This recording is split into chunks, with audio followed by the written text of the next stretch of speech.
Okay. Let me see. Let's see.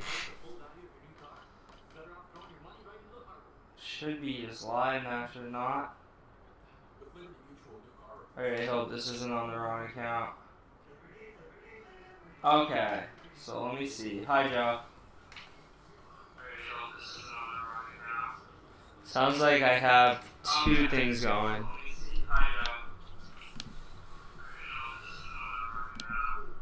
Sounds like I have two things going. Yes.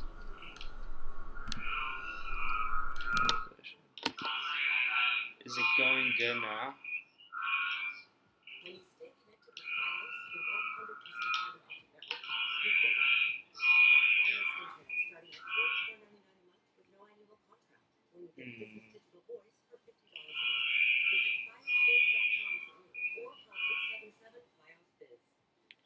Somebody tell me if the volume controls are working, because it sounded to me like I had two.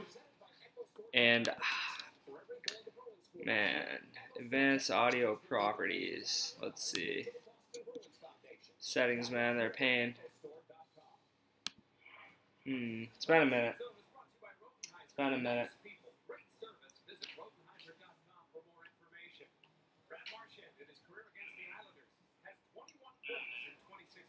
So it sounds like I have it good. Someone respond though if it is, because I've got no clue.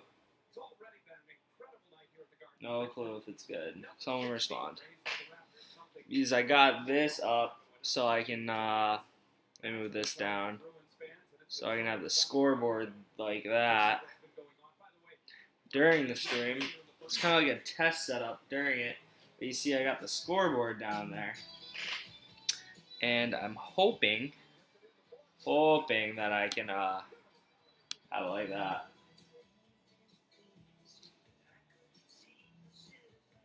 They keep showing the Rick Middleton highlight package that they've shown already multiple times. Five watching now. Welcome into the stream, guys. Please tell me if the audio is working or not.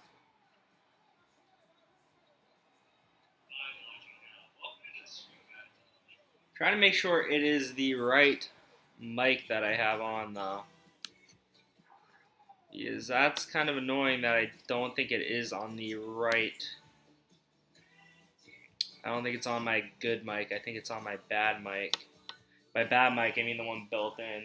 You hear me? Okay. Hi, Melissa. I'm just trying to make sure that this is the right mic before like the stream gets really underway. Audio, channel, backup audio. Mic is built-in microphone. Okay. So I just changed that to blue snowball. Let me check. Oh, that should be good.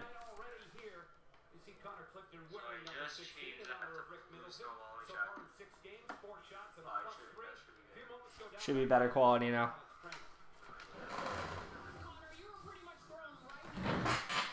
That sounds even better. Yeah, I have a mic that I bought separately a while back for the purpose of videos and random stuff.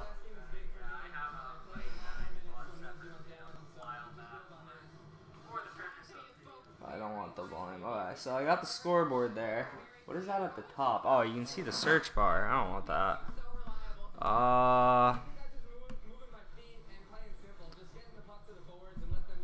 Transition. Sorry about setting up on the fly, guys. I hope this thing updates live. Otherwise, it's going to be upsetting. So I should center it more. And we should have a good setup for the stream tonight. Should be a good one. If you know I do not actually show the game. If you are here and you're expecting the game to just pop on the screen, you are wrong, because I don't do that, because that is illegal. Let me tilt this back a little. Don't want those lights in there, though. They're bright as hell, and that's not what I'm looking for.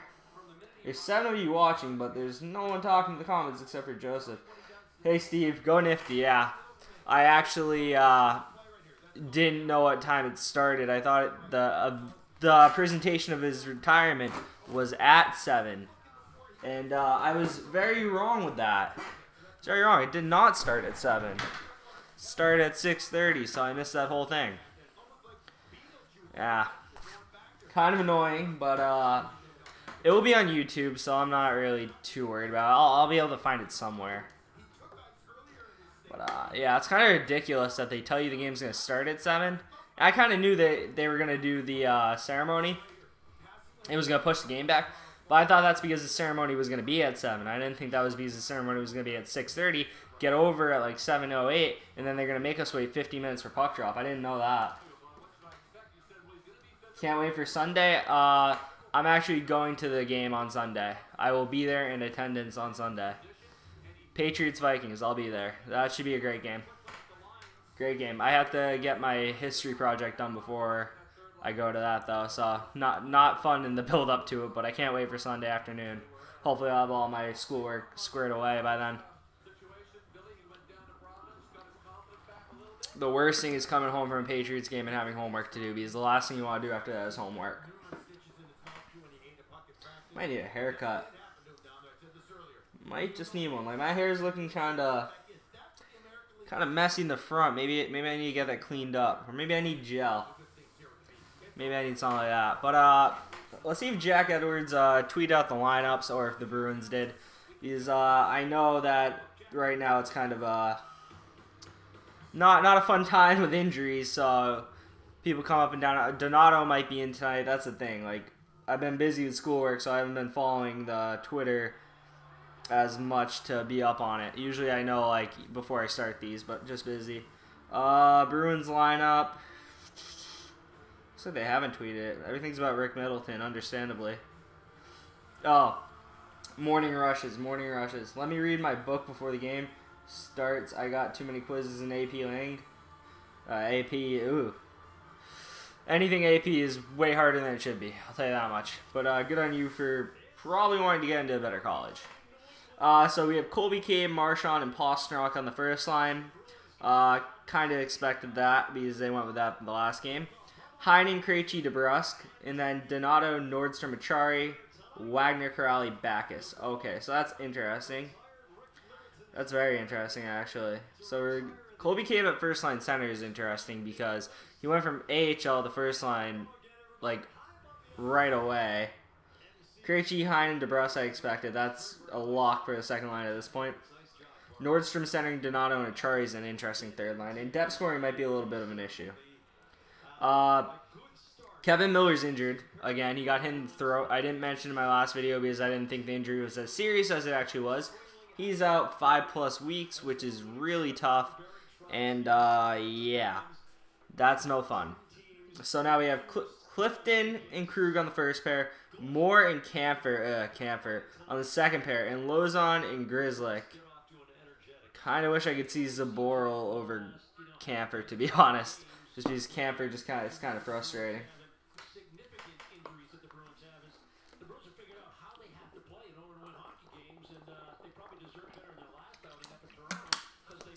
I want to get this game. I've just been sitting here waiting for the game to start for so long. The jersey retirement, I bet it was great. Sadly, I missed it. And but geez, to have the game advertised as a 7 p.m. start time, not to start to 8, is just kind of rude.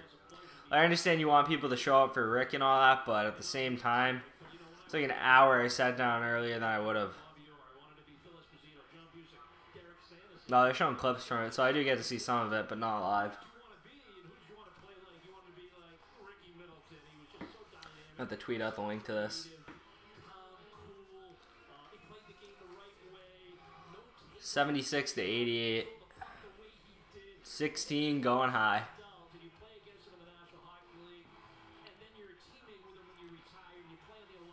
It's always cool, like, even when they're players you've never seen play, like, live, like Rick Middleton, obviously I'm a lot younger. It's always cool to see them get their jerseys retired. It's always good to honor history. Always. So let's see.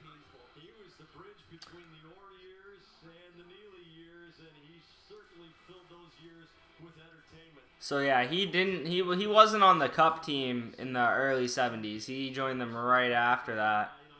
And they just said he bridged the gap between the Orr and the Neely years.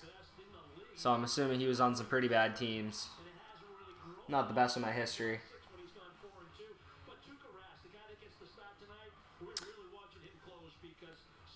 This ain't really. Oh, I need to change the title. That's probably why. Yeah. Bruins versus Islanders. Live stream. Because it did not update.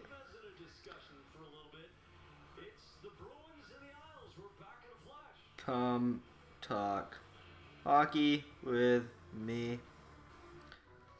Live stream needed. I'm sorry if I'm reading out loud. I just need to get this up. The game starts. It's already 8:04, so this is already like pushing it a little.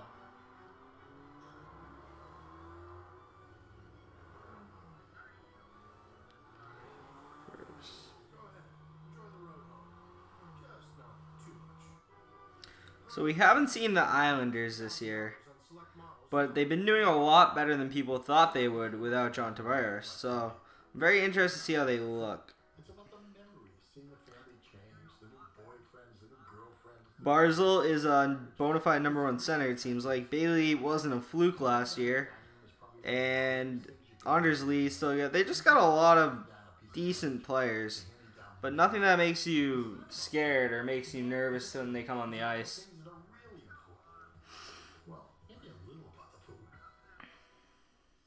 So that should be saved. So let's share that. Share that link. See if anyone wants to join via Twitter. Probably not. I don't know what. Twitter's such a weird thing. It's hard to really tell who sees your stuff and who cares about your stuff. Because a lot of people will read your stuff and care, but they won't actually ever interact with your stuff. So you could have someone on Twitter who actually like likes your tweets, but they don't actually like show you that they like your tweets. There's also people who hate you but follow you anyway, so it's really hard to tell what like reception you actually get on Twitter.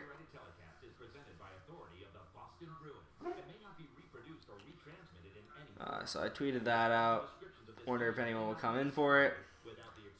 I know Cal follows me on there. I don't know how he gets his updates with me. I don't know if he has notifications on, but he seems to pop in for these. And I can't imagine most people pop in for these unless they like me. So Todd Angeli is now the Rene Rancourt replacement, it seems like. He does a good job, though, I will be honest.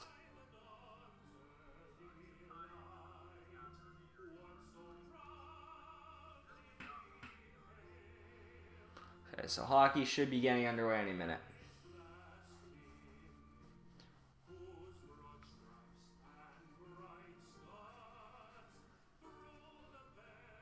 See if the Islanders posted their lineup.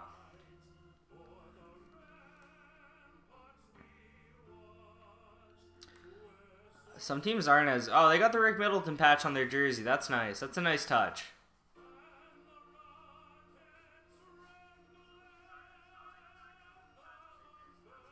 I like that a lot, actually. They all have it, too. It's not just one player. It's all of them.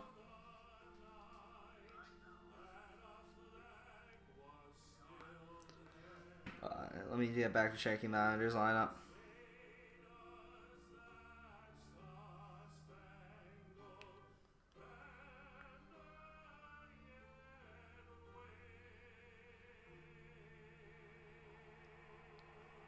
Starting out with the fourth line on the ice with Wagner. Because I see Wagner's out there, so the fourth line's starting. Guess we just want to lay some hits down.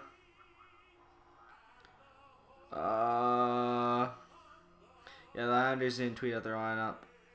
It's annoying when teams don't do that. Score predictions in the chat if you're in here. I don't know how many people are watching this. I feel like the start time of this game being changed probably threw some people off. I bet a lot of people went till, well, not a lot, but a few people probably looked for this at 7 and didn't see it. And then they just moved on with their day. Because I told people, 7 p.m. Yeah, that didn't work out, though. So they don't tweet out their practice lines like the Bruins do. That's annoying. I hate when teams don't do it. Some of the teams that like aren't like big teams, like the Islanders, in a big market, but they're not like a big team like notable. Like, I don't know, like, if you see the Islanders, you're not like, that's a big hockey market. Something doing wrong. Here's Johnny Boychuk, a Johnny Rocket from the point.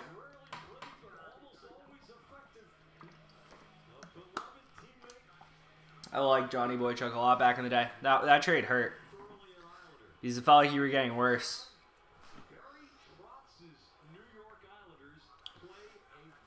Yeah, Joseph, if you're in here, your old coach is coaching the Islanders now. 12-9-2 this year. That's a pretty good record. It's a solid record. Let's see if the scoreboard's going to update, because that's going to be annoying if it doesn't. Let's see. Okay, so that's not updating. Let's go to NHL.com. Does this update? Can I get that up there? Let's see. Is that going to work?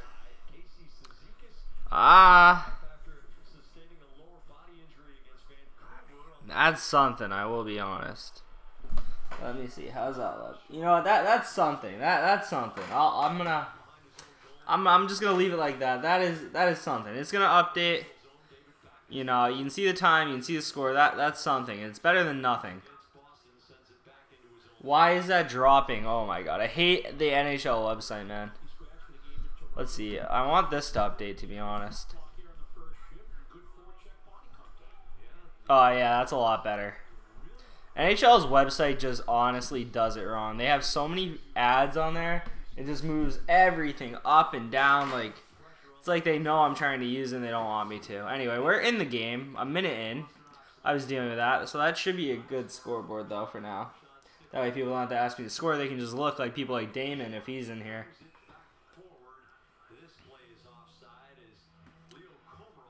Leo Komarov, former Leaf. Yeah, he's now on the Islanders.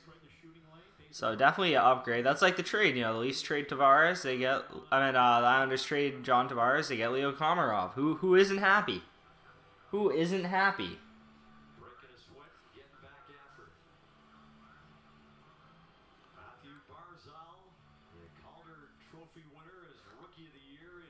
So who's on this line? 18. I don't know. Dude, that's so annoying when teams don't tweet out their lineups. Hickey's on this pair.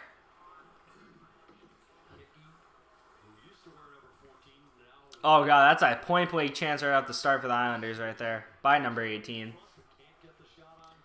Let's chat Sabres. I'd rather not chat about the team that's dropping us to the wild card spot in the Eastern Conference, but are you a Sabres fan? Because they're pretty filthy right now. Y'all remember? Oh my god. I honestly never thought I'd see that username again. I can honestly tell you, I'm beyond shocked to see that name in this chat. Oh no. For real, that is, now we just need, oh my god. There was one kid you always talk to in these chats. I can't remember his name. Somebody... Let's not go that far. Joseph, the Cliff, you gotta find it. But, yeah, who was the guy? Trevor, that's who it was. Trevor, just me, I'm better. Yeah, Trevor Gagne. I haven't seen him in here since this season started. You know, I took the summer off, and half of you guys just vanished. Understandably, I was only around for like a few weeks and then I vanished, but I'm shocked that you found my stream again. Hi, it's Trevor, yeah. Hi, Jack. How's it going, man? These lines are very interesting, though. It really feels like the fourth and third line are going to struggle. Oh, good pass to Marsh onto the point. More slap shot. Robin Leonard, that's their goal. Yeah, I was about to say Yaroslav Halak, but I knew that wasn't right for obvious reasons. Missed you too, Hannah. Missed you too. In a weird way.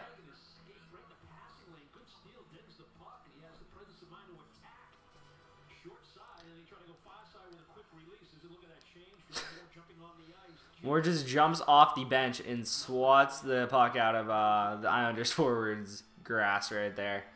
Just jumps off the bench and immediately is in the play.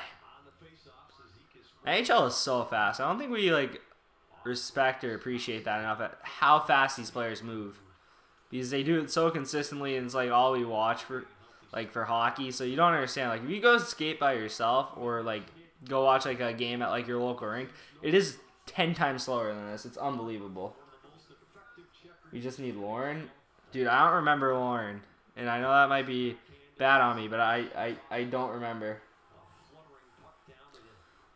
Oh yeah, Jack's a lot younger than me, but he's been doing a few videos here and there on the Bruins. Go check out his channel, give him a sub. Jack, I didn't know you were that young though when I told you to upload. I mean, I'm not saying to stop, but I'm saying you should probably check with your mom or dad if that's okay for you to be posting, because I know my mom and dad might not be okay with me posting at that young of age. But to each their own, and I like the passion. That's all I'm gonna say.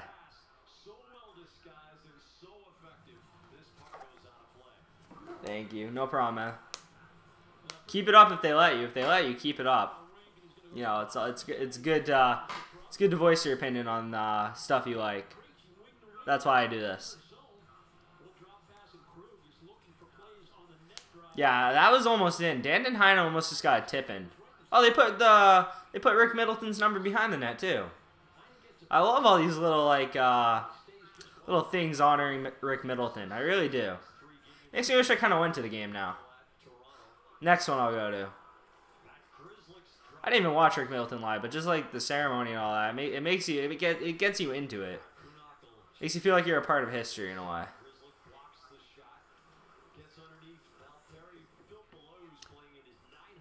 So pretty uneventful game so far, minus almost tipping by Heinen.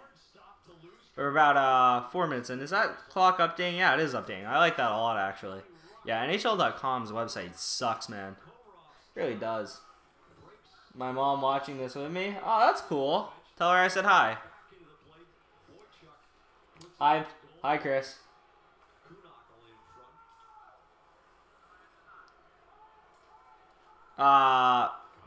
No religion here, Hannah. We don't do talk like that. It's all about hockey. Clifton with a shot on net from the point. Behind the net. We got them. Nope, now they're going to get out of the zone here. Pasternak back checking. You like to see that.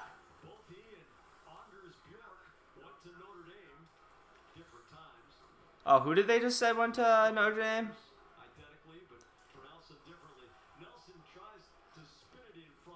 I missed what he said there. Wait. Who did they just say? Oh, is that? Nah.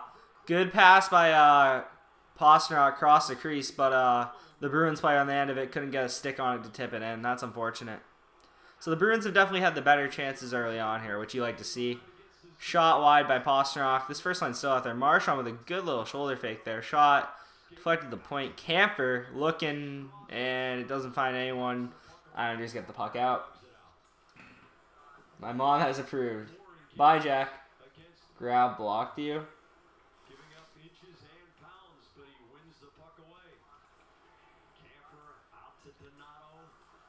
Look away for 2 minutes. Some girl, probably Lauren, but I'm not bitter. Let's see. She kept asking that question. What question did she keep asking, Joe? Also, who's Grab? I don't even know who that is. Should I know who that is?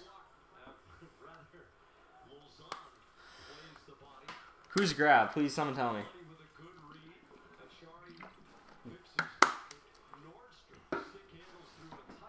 Oh, yeah, she asked that a lot. It's very out of place. Your mom. Oh, wait. I think I saw one of his streams last year before the playoffs. Gravite? Is that how you pronounce it? Gravite or Gravite? I don't know. Hannah, just create a new account called Hannah Banana 2 and you're in there. That's all you gotta do. Work the system. Create another email. He's B's best friend. It's kind of like Gravity. Yeah. Hi, Chris. Your mom. Oh, my. Chris is like the least, He puts in the least effort of any troll that has ever existed. I need to charge my laptop. This thing's at 6%. Imagine that. I'm just streaming, and then all of a sudden my laptop dies. Sorry about that. Sorry about the wheels on my chair.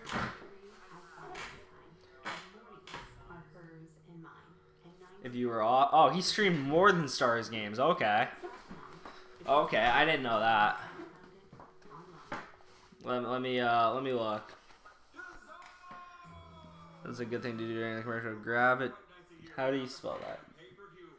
Gravite. Okay. Let's see. Yeah, I typed that in. I got absolutely nothing that had to do with Is there a way to look at the channels?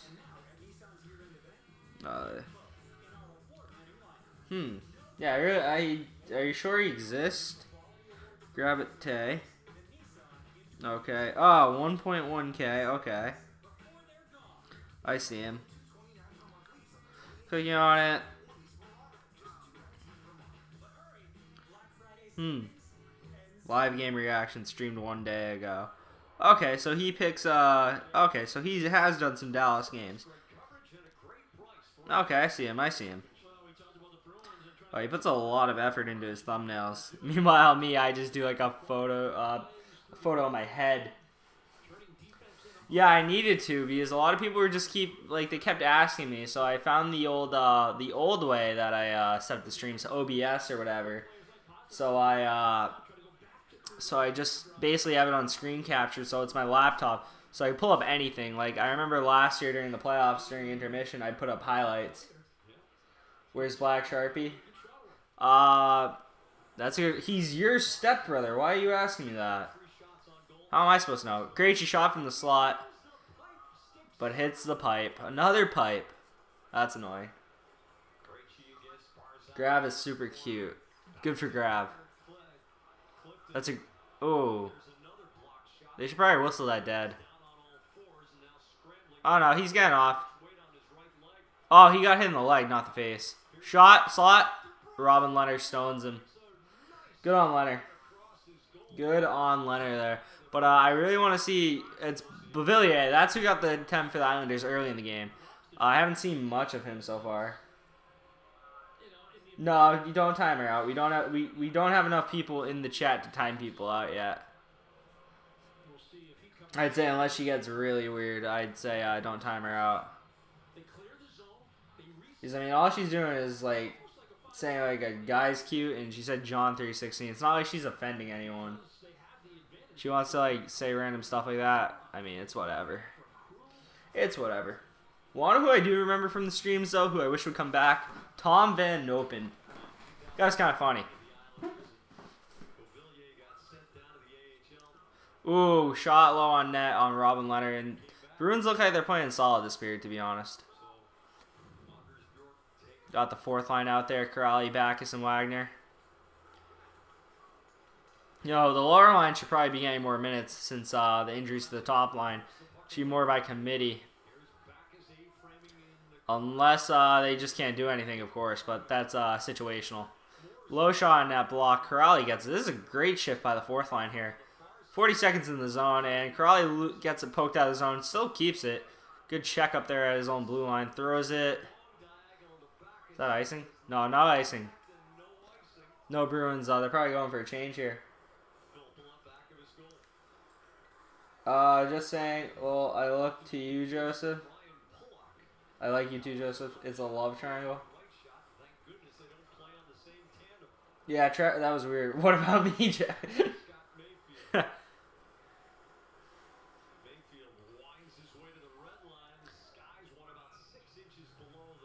pretty quiet in the garden right now. Pretty quiet.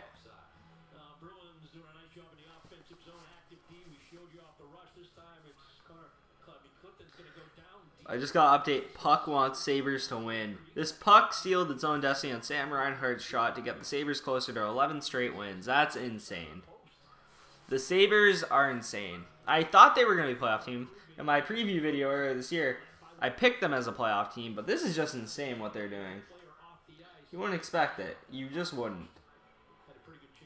So it says 5 people are watching now. Okay. It's a solid number for this early in the game with a late start time. Just need more people in the chat to get it going, because usually the chat can sustain itself for a while. Want the Bruins to win? There we go. Joseph's converting to having his second team be the Bruins because I talk about them. That's my goal. I'm going to make everyone who ever comes in here cheer for the Bruins. I'm going to convert fans. Show why Trout should have stayed with the Caps. Dude, for real, though. They should have paid him, though, in all honesty. I don't think they wanted to pay him, which is kind of weird. Usually, coach wins a cup, you pay him. But after the Bruins won the cup, there was rumors that they were going to fire Claude Julien. But because he won the cup, they kept him. And then he kind of did good for a few years after that. Then he went downhill. So it was smart to keep him after that, to be honest. But at the time, it was a very controversial topic.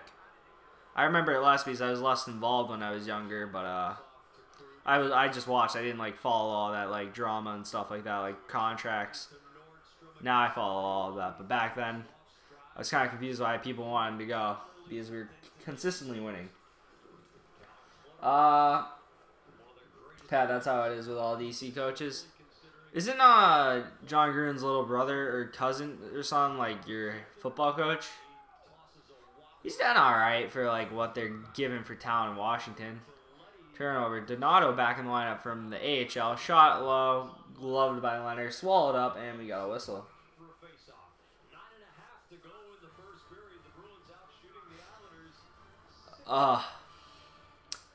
Chat's just awkward. But yeah, who's I'm trying to think. I don't know the Nationals coach. I know that once the DC United team got Wayne Rooney, they made the playoffs when they were really bad at first, so there's that. So, yeah. DC coaches, I don't know them too well. I know your basketball team's kind of a joke right now. I think you guys might turn it around a little, but I think you guys are still in the doghouse. Let me look at that. Because I know that everyone was talking about how bad the Wizards have been a little better lately. They're not the last place team. Still not good. Yeah, the Sabres, though, that's just insane what the Sabres are doing. They're down, though, in the period, so I don't know why it's saying 11 straight wins. They're probably at 10. I'm hoping they do bad to get Zion. I'm not really a basketball guy, but well, I watch basketball and I understand it. The one thing that's an issue with Zion Williamson, from what I've seen, is shooting.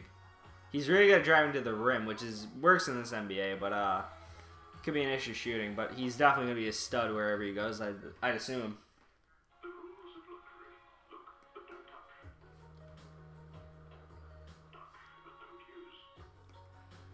Joseph, you can put her in timeout if you want now. I'll give you full reign if she's making you feel uncomfortable.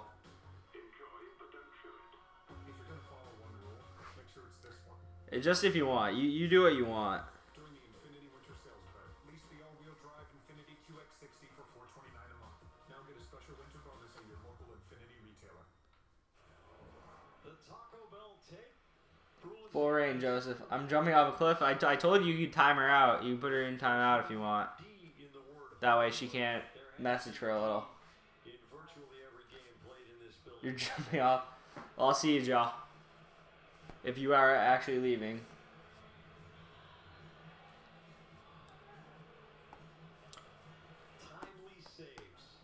So the Bruins, I'm pretty sure they're going to get Brandon Carlo back on Saturday, which should be an upgrade. It's obviously an upgrade. It's not should be. It's an upgrade over what we have now. And the healthier we get, the better the Bruins will be. Crawley down low. Rides Letty to the boards. Wagner. Good pass to the point. Camper, low shot, blocked. Bruins, they've had some opportunities, but not a lot of A+. Is that Filppula? Yeah, he doesn't get much on that, though. Crawley dumps and chases. Hannah Banana was timed out by Joseph Yu for 300 seconds. I only like you as a friend. Well, So the Islanders have some momentum here. Low shot. Okay, back to the point. Took the boards and went all the way over. Again, Hickey. Low shot. It's whacked out of there by Clifton. Really like what I've seen out of Connor Clifton so far with his short time with the Bruins. Gotta enjoy that. 5-1 shots this period, and there's been 6 shots in 11 minutes. This has been a dead game for the most part. There's been a few almost chances, but not a lot. Shot. Is that blocked? It's like the Islanders are just going for shots from the point here. Yeah, weak opportunity there by the Islanders, just throwing it and hoping down low. Yeah, the playoff streams are a great time. It's just way easier to be into it, and wow. Who was that, Bailey? Bailey looked like he had an empty net opportunity, but he didn't put it in. And now they're fighting, and the Islanders score. Anders Lee. That's not a good start. That's not a good start. It felt like the Islanders were taking over momentum. This is probably the most dynamic line for the Islanders with Lee and Bailey on it. So you got Barzal skating around the zone doing work. Good pass. Jake DeBrusk goes to hit and gets dropped by Barzal because of a swim move. And Anders, it just goes out in front from Barzal. I think it's pretty sure it's Barzal who throws it down in the net. It's a shot. Barzal chips it in, and then Lee puts it in. And we are down 1-0 early in the game. Not a good start here. Not a good start at all.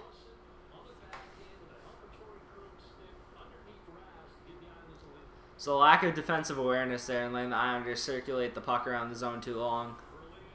It really cost them. It really did.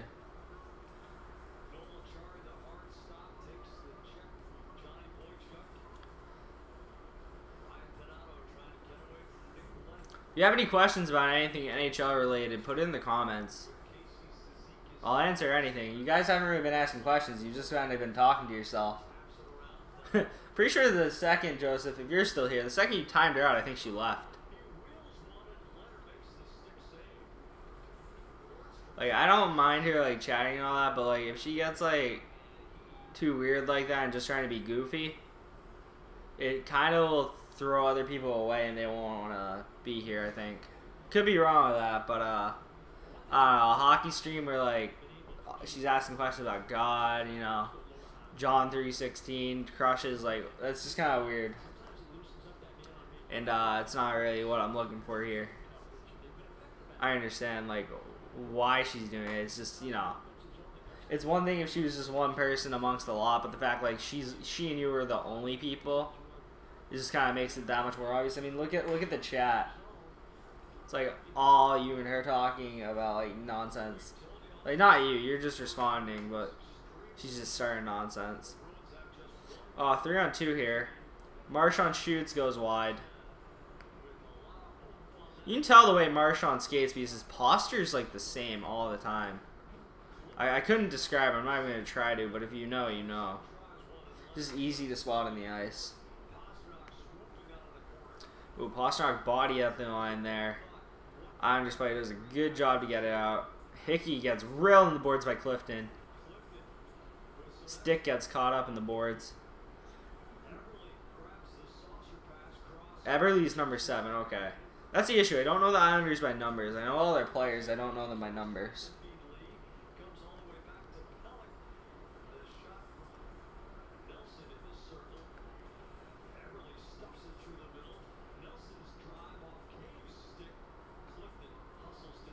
Clifton banks off the boards and goes for a change. Marchand goes to work. Has 2 Islanders. Let's see some magic. He gets pushed to the ice. I've been expecting more from Marchand. He has the points, but he really hasn't looked dominant like you would hope. He's solid, and don't get me wrong, but just wanted more. Wanted elite play, and I don't think we're getting elite play out of Marchand. And that's someone who's a fan of Marchand. I got the jersey on. That's the jersey I'm wearing tonight. And the Islanders have it set up in our zone again, and this isn't a good sign right here. You get a transition here. You got Backus's line with Wagner and Corrali.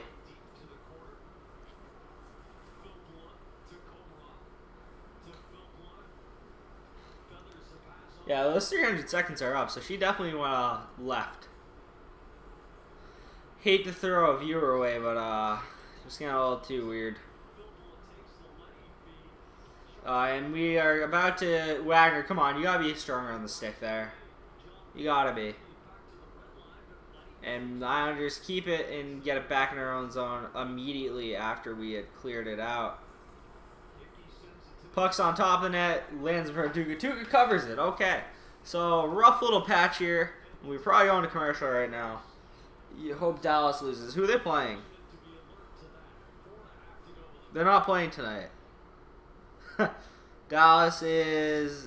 Let me see. I don't think Dallas is playing for the next few days according to the schedule. They're 13-10-3, so Dallas is pretty average. Pretty average.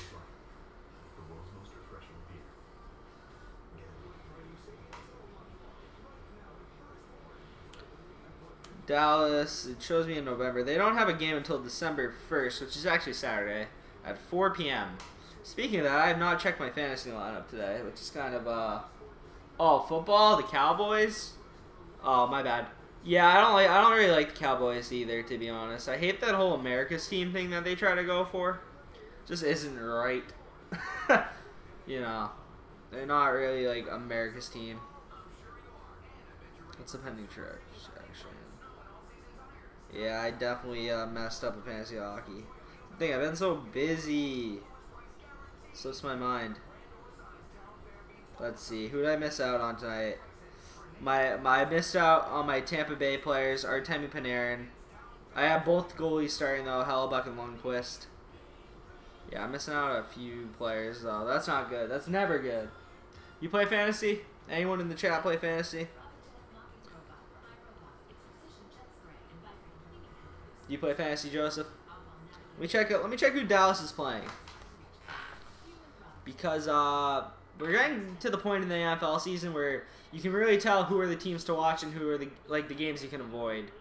Which is the best time in the NFL season because you know what to care about. Early on in the season, feels like you should care about every team, and there's way too many teams that you feel like you should watch to the point you get overwhelmed and then you don't watch. But now you can really tell who's the best teams to watch, who's fighting for a playoff spot, the seeding. It's more interesting now than earlier in the season, in my opinion. Let me see. Dallas is playing New Orleans right now, actually. Okay, I didn't know that. It's a good game to watch, to be honest. I expect the Saints to win, but you never know. Any team on any given Sunday, to say. So the Islanders have gotten 5 scoring chances, the Bruins 4, and the Bruins are out shooting them 5-1 at one point. So lately, it's not been that great for the Bruins right now. Torrey Krug leads it in, goes for a dump, and DeBrusk chase. You gotta love Jake DeBrusk this year so far.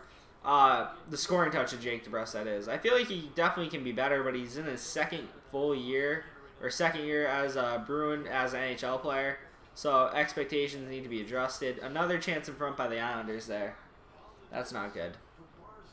Not good at all.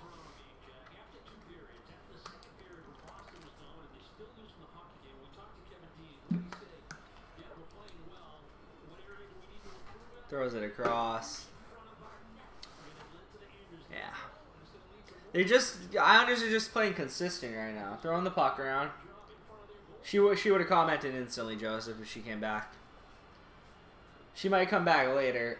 James Rayner, what do you make of Marshy's drought? Is that how you spell drought?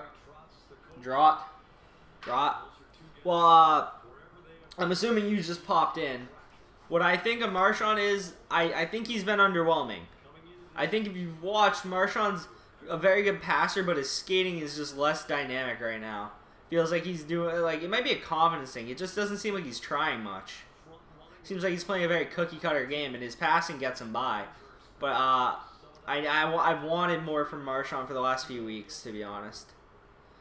When the first line's together, he gets by because of how good his passing is, and that's why that line's so dynamic. But him himself, as an individual has been subpar for where Brad Marchand should be this year, in my opinion. I expected more. Like last year, he was a world beater when healthy and not suspended. He was just shoving down people's throats, like forcing, like going at defenders. He doesn't do that as well as he did last year, this year, and that's not a good sign. Hopefully, he can gain the confidence and go at them more, because the skill's still there. That doesn't vanish. There's no way like he's regressed. He's not that old. It's got to be a confidence thing or an injury thing. Who knows? Who knows? You never know when NHL players are injured because they don't let you know unless they literally can't play.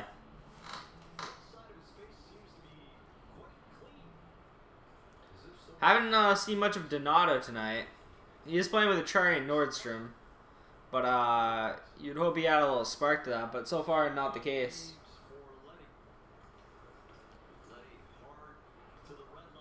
2-on-1 for the Islanders. Pass from Val Filppula to Kunako, I think that is. And the net's tipped over kind of awkwardly right now. Who's that with the Bruins? Donato dumps in, Nordstrom chases. Leonard clears it. The Islanders are having good clearances too. As I say that, they mess one up though. Whistled that at the blue line. You can come back now. Just don't be try to keep the conversation topical. Try to stay on topic. Don't be all over the place. Talk about something relevant. It's the world that's diagonal, right? Well, the 2-on-1, and they can't manufacture the chance they're looking for. A little contact more and Filppula. Oh, the little box in the back of the net.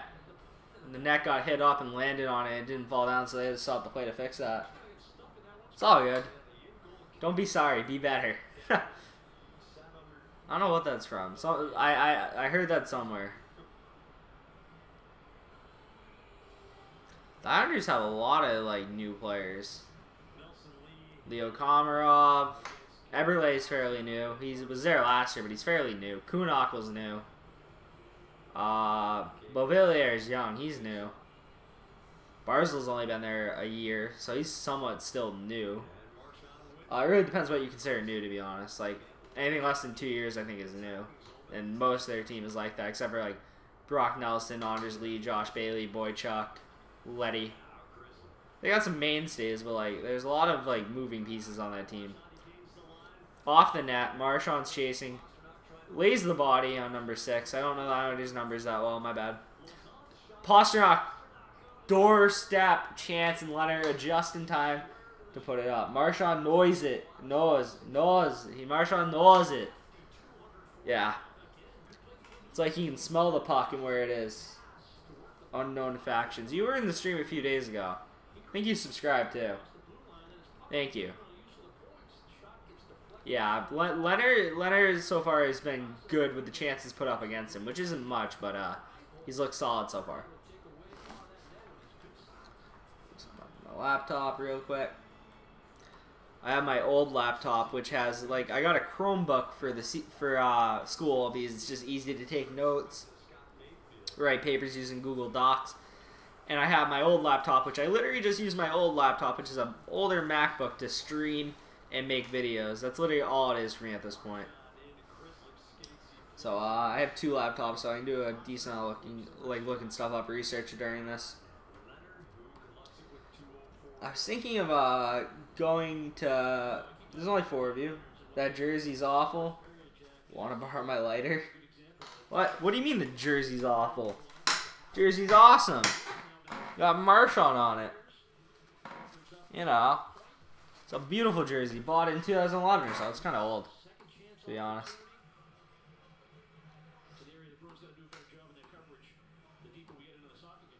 Let me see. That's not loading. Ah!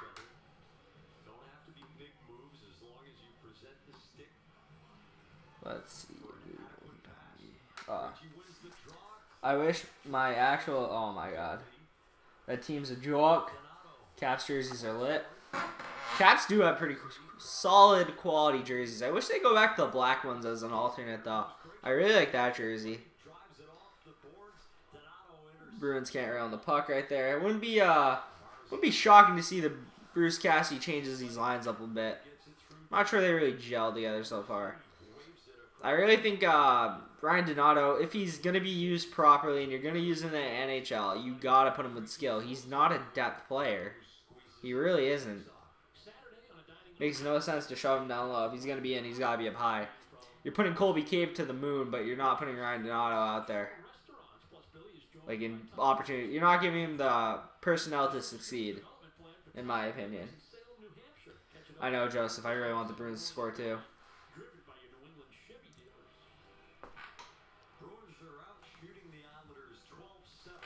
Turn this. I'm leaning back, so like, there's no point in having the camera that high. Yeah, that's kind of cutting my head off, though.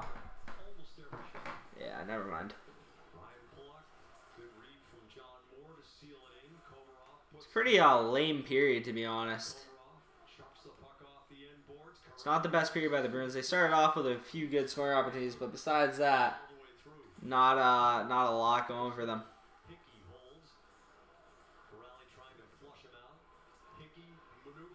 Corrali cracks down, and David Backes can't get the puck through. It pops up off a stick. That's annoying, because that should have been a scoring opportunity. Backes with the pressure.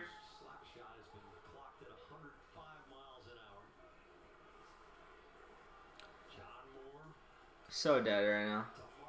Marchand makes it happen. Low shot. No, he went high, but blocked by the liner. Pasternak's stuck in the net right now. He's out of the net now. Okay. Puck's out of the zone right now. Marchand being pressured. Needs to move his feet more. And he turns the puck over down low. Puck to the point. Letty over to the other side. He's going to shoot that. And it's not a net. Please get that out of the zone, Lozon. There you go. Lift it. Chips it out. Lands 5 seconds. That should be period.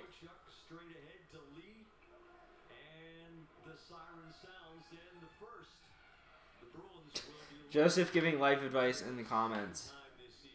Or the chat. I'm gonna leave that where it is. I'm not going to acknowledge that. Does Leonard have tattoos on the back of his neck? It's interesting. So far, Drew Brees is 0 for 3 to start that game. Take a look around the NHL real quick.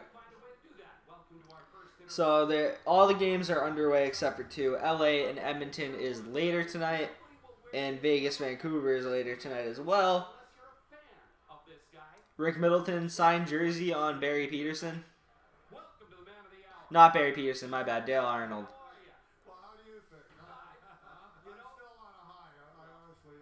They have Rick Middleton on the intermission show. That's always good to see. 881 games, 402 goals, 496 assists, plus 220 career. What's that add up to? 898 points in 881 games. What a stud. Sucks how injury prone we are, but our depth does get... Oh, but it gives our depth guys a chance to develop. We'll definitely need them to be solid for the playoffs. Of course, injuries happen all the time in hockey. And I'm looking at the wrong laptop to talk to you. Injuries happen all the time in hockey, and it's how you persevere through injuries. Like, if a team wins the Stanley Cup, chances are they're probably losing they probably have lost a top four defenseman, or a top 6 forward. It just always happens. It seems that way. Like the Bruins, when they won in 2011, they lost Nathan Horton. The Penguins, one of their 2P when they went on back-to-back, Chris Letang missed one of those. There's probably other examples you can find, but there's so many examples of teams that win the Cup who've dealt with injuries and lose a key player. And it's how they respond to losing that key player that can really determine, like, if you lose a key player and you succeed, that's a great team. If you lose a key player and you fail, that's usually a mentally weak team. Joseph. Yeah, like Connor Clifton, Jeremy Lozon, they're getting opportunities that, you know, might not seem like a big deal right now because, you know, they'll be back in the AHL, but what happens if McAvoy gets another concussion? One of these guys has to step up. What if Carlo gets injured again? You gotta step up. Morg, Miller, Chara. Gotta step up. That's how it is in hockey.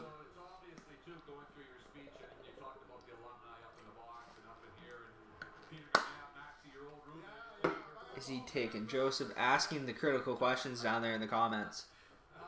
Asking what needs to be asked. We talking about hockey? No. This might as well be Dr. Phil. Anyway. Islanders lead the Bruins 1-0. They outchance the Bruins. They outshoot them, though. These chances and shots are different. They did not. We outshot them, but it said they outchanced us at one point. Maybe that changed and I didn't realize. This app doesn't show scoring chances. So, yeah, I do like having that scoreboard down there, though. I like that a lot, actually. I really like what, I think that's the Yahoo scoreboard. I'm not leaning forward to see it. Joseph laying the smackdown in the chat. Laying it down. Columbus is beating Minnesota 4-2 after 2 periods. Riley Nash has a goal. His first with the Blue Jackets. Riley Nash has now scored a goal with the Columbus Blue Jackets. Could have been us. Any notable point getters here? Any multi-point games? There's 2. Pierre-Luc Dubois and Riley Nash. Riley Nash has a goal and an assist. And Pierre-Luc Dubois has 2 assists. Okay, those are multi-point games. Tampa and Buffalo. It's probably the game of the night, I'd have to say. Tied 3-3. Sam Reinhart has 2 goals. Let me look at the stats leaders. Multi-point games for the Sabres. Eichel with 2 assists. Reinhart with 2 goals. Tampa Bay, just Alex Killorn, the former Harvard player, with a goal and an assist. Tampa Bay and Buffalo. Those 2 teams are very good this year. Ottawa surprised me a little with how passable they've been, is up 2-0 on the Rangers right now with a goal from Drake Batherson. That's an interesting last name, Batherson. Assisted by Duchesne, who's having a fantastic year. Duchesne is an elite center right now. And also assisted by Maxime Lajoie. I hope I'm pronouncing that one right. Other goals scored by Magnus Pajärvi, assisted by Zach Smith and Tom Pyatt. So the Senators are doing good work there. Any abnormal stats down low? No, game's pretty even. Game is pretty even. Same with the Wild Blue Jackets game. Let me look at Buffalo Tampa. Oh my. Oh my, wow. Buffalo has 8 shots and 3 goals. Buffalo looks like they're getting outplayed. So Hutton has faced 19 shots. Domingue has faced 8. It is still a 3-3 game. As always, Cal. As always. What did you expect? Cal can't even say that. I almost said Cal Clutterbuck. Matt Martin and Leo Komarov. Yeah, Hannah's still being weird in the chat. Okay, let's see. What's the other game? 0-0 Nashville, Arizona. Phoenix, Arizona. Who is Arizona's goalie? Adin Hill? Never heard of this guy. Adin Hill. A-D-I-N Hill. Such a common last name to have an interesting first name. 3rd round pick in 2015. He's 9 for 9 for shots, so good for him. Never heard of him, though. Pecorine in goal for Nashville. Chicago and Winnipeg tied 2-2. Line A's got a goal. And Scheifele's got 2 assists. No multi-point games for the Blackhawks, but goals coming from Kruger and Hayden. The other goal for Winnipeg is Nikolai Ehlers. Any weird stats? No, pretty even. So the game of weird stats right now is Tampa and Buffalo, with Tampa significantly outshooting Buffalo, but Buffalo hanging in there with the goals. You know, Hannah, I'm wondering, do you even pay attention to what I'm saying, or are you just here for the chat? Honestly, I'm confused. NHL point leaders right now, I'm going to go over that just because I haven't looked in a minute myself. I'll go over like the top 10, maybe more. I might go a little beyond because I have some things to say about each player. This is how I pass the intermissions by. I look at stats and random things. Mikko Rantanen with 42. Cal Clutterbuck and the douchebag from the Titanic movie are the only guys I think of at the top of my head whose names are similar to mine. Yeah, your name's not that common. I'm trying to think. I know there's a FIFA YouTuber like Cal Freezy or something. That's random and you probably don't know who that is. But I know you like soccer, so I said it anyway. I'm trying to think. Cal Ripken. How could I not think of that one? The guy who played all those games for the Orioles. I think he like had the streak for most games played in a row like ever. I think I'm right by saying that. Cal Ripken. Cal Ripken. You should know that one. That's a big name actually. That's the only one I'm ever gonna come up with though. Try a few others though. There's also some Calvins. Beauty fantasy point from Barzil and Lee. Yeah, that's a good combo to have. One guy took I had the first pick in the fantasy draft I was in. I keep looking at the wrong laptop. I had the first pick in my fantasy draft. I took Connor McDavid. Obviously, I took Connor McDavid. The guy who picked second picked Matt Barzil. And oh my god, everyone lost their shit when he started, when like he was trying to defend himself in the fantasy draft like comment section. How should we be if we get the Leafs in the playoffs? If we're fully healthy, I'd give the Bruins the edge there. I backed that from day one that defense wins championships in this league. And although the Leafs would be harder to face than last year, the Bruins blew those games to them in the series to even make the Leafs in it. So that's how I honestly felt. But the Leafs did what they had to do. So I got to give them props for that. But I think the Bruins are still the better team. Now, how long will that last? Will that last beyond this year? Maybe not. But this year I still feel like the Bruins on paper, back to front, are just a better team. Kill me in the comments if you think otherwise. Kill me, honestly. Because I with my whole heart, I believe the Bruins are just a better structured team. Obviously, in the NHL, that doesn't always matter, though, and a team can beat the other one. So Toronto can beat us. I'd favor the Bruins, though. What genius picked Jeff Skinner in your league? I had him in one league, and he's just been lighting it up. Let me look, though. Let me look. I don't think I have him. I definitely don't. Skinner. Skinner. My friend who named his team Candy Canes because he's a Patrick Kane fanboy has him. His name is Andrew. Let me look at where he went in the draft. Teams. Can I change teams? Let's see. Candy Canes. What pick did he go? Jeff Skinner went in the 8th round, 73rd overall. Pretty solid, actually, and that's a very good value pick. Oh, he doesn't even have Patrick Kane, and he names his team that. Oh, he's got Evander Kane. Wrong Kane. He's got Evander Kane. How worried? Yeah, I already read that. Bruins defense and lack of goaltending. Leafs would take it this year, plus more depth. Well, if the Bruins defense is healthy, that's not a weakness. And Tuukka Rask and Freddie Anderson are both inconsistent. I mean, Freddie Anderson in that series was either you got a very solid goaltender or a very shaky guy who couldn't stand upright in the net. So I don't think goaltending is that much of an advantage for the Leafs. Because, you know, he's good in the regular season. He faces a ton of shots. But Freddie Anderson's very unproven in the playoffs. And to say they have the advantage is very jumping the gun on your analysis of Freddie Anderson. But I do think he's a good goaltender. I won't say he's a bad goaltender. I'm just going to say he's yet to prove himself when it counts. Time is just construct, the vain attempt to structure our fleet. That is the best answer I think I've seen to any questions Hannah's ever asked in my life.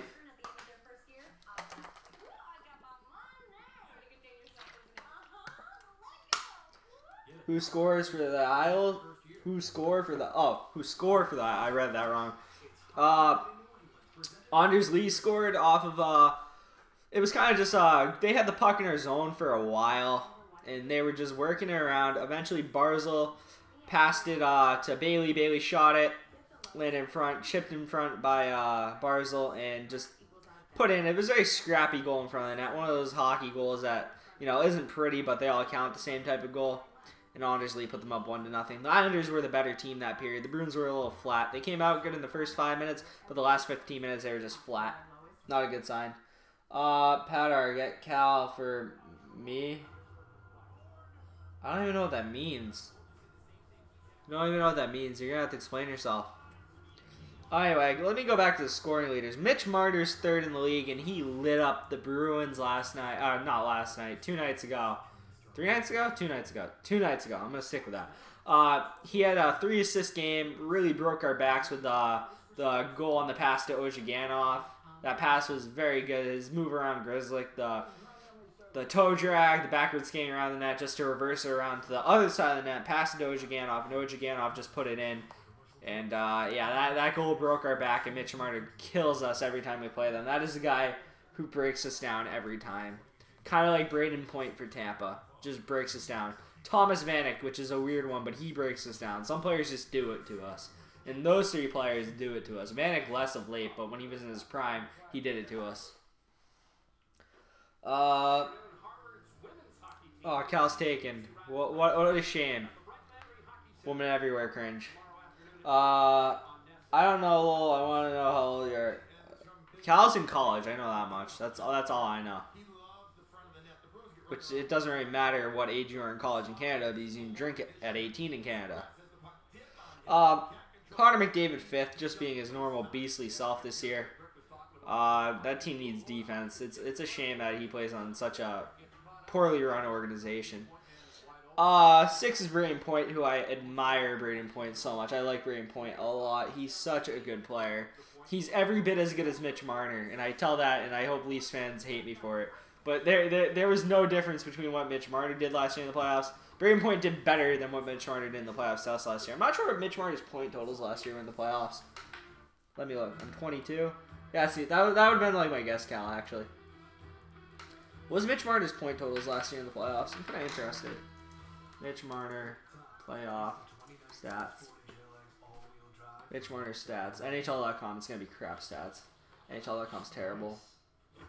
Nice. Can I look at playoffs? Yes, I can. Actually, no. NHL, good job on you. Last year, 7 games, 9 points. Yeah. Yeah, he was good last year. Let me do this with Braden Point now, because Braden Point killed us last year. I spelled that wrong. Okay, that doesn't come up. Let me type in Point. He doesn't come up either. What the heck? Oh, I'm on the Leafs site. That's why. It's strictly showing me Leafs players. That's annoying. Braden Point. Tampa Bay. Let's see. Any comments right now? Oh, never mind. Which is younger than Marlowe's professional career. That's insane. That is honestly insane, but true. It is true, but insane. Playoffs. Braden Point last year at 16 and 17. And I'm pretty sure all 16 came against the Bruins. It felt that way. Can I look at his playoff game logs? Oh, sick. I actually can. Surprisingly. Let me see. Okay, so we're scrolling. Does it show Boston? Okay, so okay. This is actually wicked. Actually, NHL, I take back everything I said. NHL.com. Let's see. Is this points? This column's points. So he had 1, 2, 3. He had 7 points in the 5-game series against us. That's what he had. 7 points. He had a 4-point game, so it was very top heavy on that one game. But that one game, he murdered us. Oh my god. He's so good. Braden Point's so good. Duchesne, which he's making that trade look better for Ottawa. But it's still a lot to give up. But it's making it look better. He's making it look better. That's all I'm going to say. And I'm going to move on from Duchesne. Where's Ottawa in the standings? 10, 12, and 3. They're not a playoff team. But they're not terrible. Colorado's not going to get a top 3 pick, I think, this year because of how passable they are. Because Colorado has Ottawa's first-round pick, which is insane if they add someone like Jack Hughes, who Jack Hughes is going to be the first overall pick in this upcoming draft. Younger brother of Quinn Hughes, who plays for Michigan right now, the University of Michigan, NCAA. Very good dynamic defensive skater, Quinn Hughes is. Now, Jack Hughes plays center and is a better skater, better puck handler than Quinn, according to everything I've read. I haven't seen Jack play, though, because he's still not in college. I'm pretty sure he's going to be drafted, and then he's either going to play a year of college or go straight to the league. I would really like to see the first overall pick play in college hockey because that would be huge for college hockey to have, from a selfish perspective. Plus, he's going to get drafted by a trash team, so it doesn't really hurt the team to have, unless it's Colorado. It would just be cool to see someone of that draft quality be in the NCAA. Oh, wait, Cal. The player who plays in college right now I think is the highest drafted is Cale Makar. He's from Canada, but he came to America to play college hockey. Sorry, I almost burped. He was picked 3rd overall by Colorado. And he plays for UMass Amherst right now, which is actually a 2-hour drive from me. I can see the 3rd overall pick from that draft play. And UMass Amherst is good this year. I think they've only lost 1 game. I think they're like 13-1. So there's another Cal. Look him up. Google him. Cal Makar. C-A-L space M-A-K-R. M-A-K-A-R. I saw him last year. He played against Northeastern. Northeastern was a much better team. They had Gaudette, Dylan Sakira, a bunch of players who you guys in this chat have probably never heard of, but they're all either in the AHL or NHL right now. Gaudette, I believe, is starting for Vancouver. He won the Hobie Baker last year, which is best college player. He had a fantastic year. Tons of points.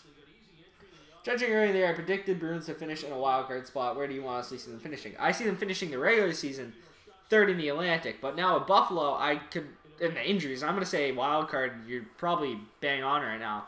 If I'm a betting man, I'm betting wild card because they're good enough to keep their head above water right now and stay out of the playoffs, but they're not healthy enough to push beyond that.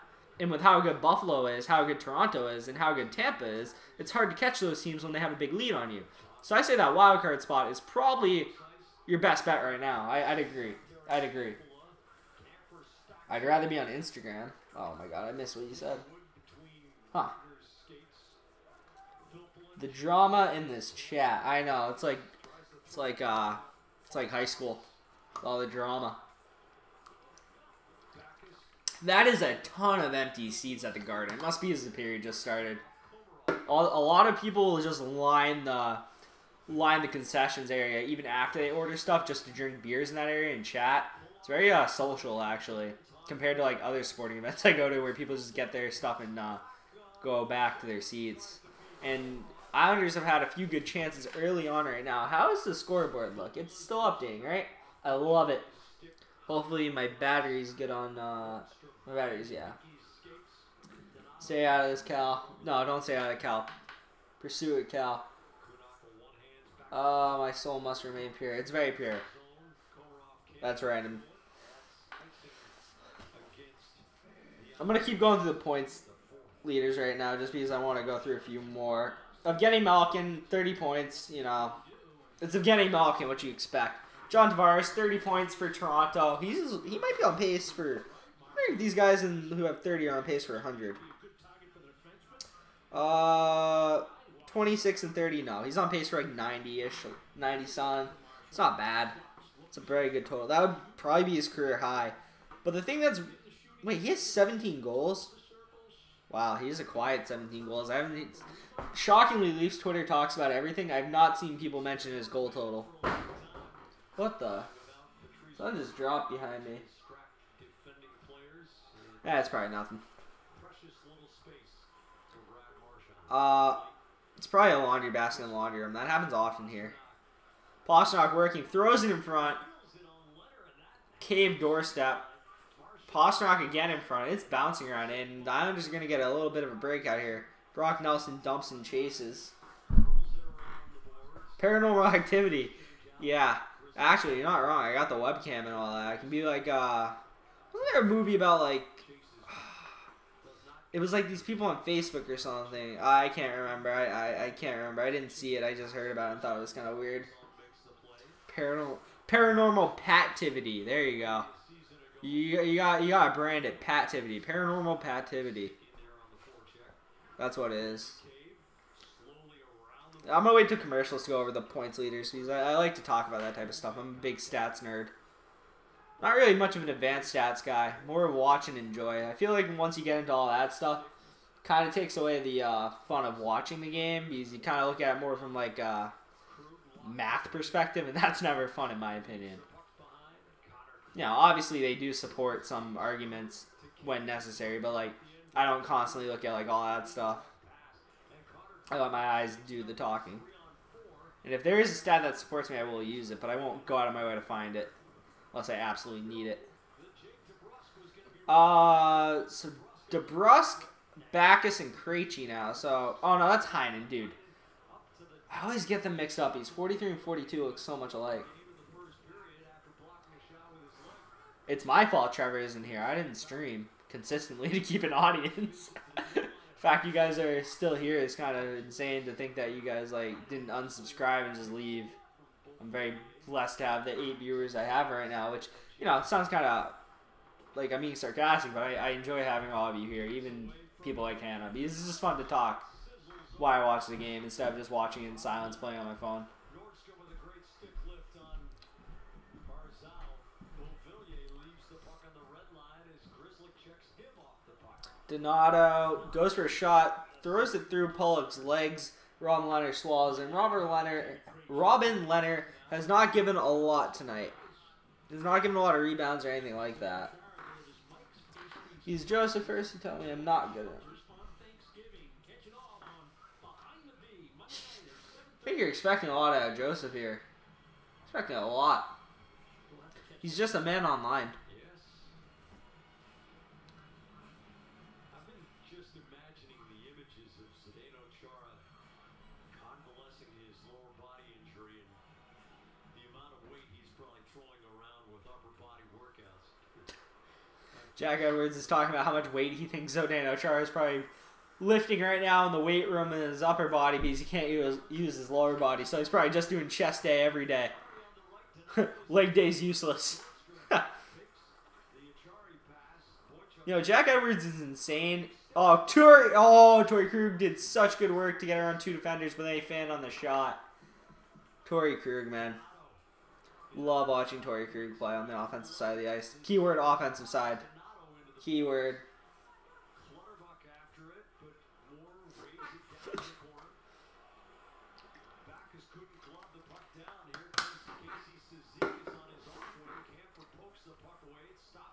Joseph resulting to all caps there is the most aggressive thing I've ever seen in my chat ever.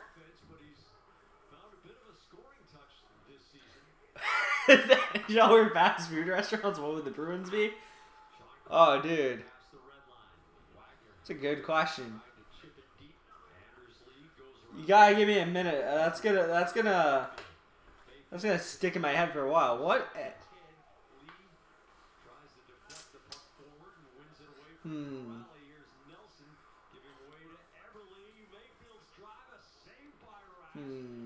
That's really tough, man. It's very tough. I'm trying to think of something that's hurting right now, like something that they be Subway. Nah, they're not always fresh. They're always injured. Let me think.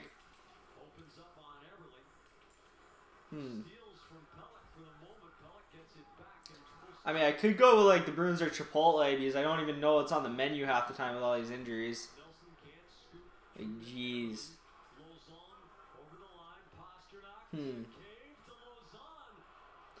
Could say Burger King because I never know what I'm gonna get there. Because you never really know what you're getting there. Like you walk into, well, at least the Burger King locally for me. If you get like Burger King down in I was about to say what town I live in. I don't want to put that on the stream, but if you get it near where I live, it's very sketchy and very inconsistent. You never know what you're gonna get, and that's kind of like the Bruins with like their players on the ice. I guess that might be a more fitting team than for some team that like plays good against some teams and then plays bad. Oh, that actually is true. LA Kings could be Burger King. I mean, they both are kings. If you're saying by name, I mean, I don't know. There's only so many options with fast food. It really is.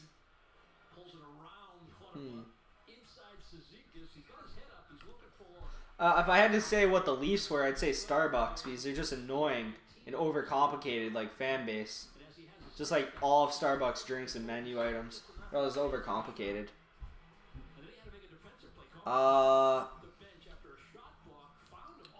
Plus, they don't serve good food, which is what really matters. Just like defensively, Toronto. JK. John Moore. Great moves there by John Moore. John Moore with a big boy move from the point to make offense. The Leafs are totally Starbucks. They really are. I'm trying to think. I could go stereotypical and say that the Bruins are Dunkin' Donuts.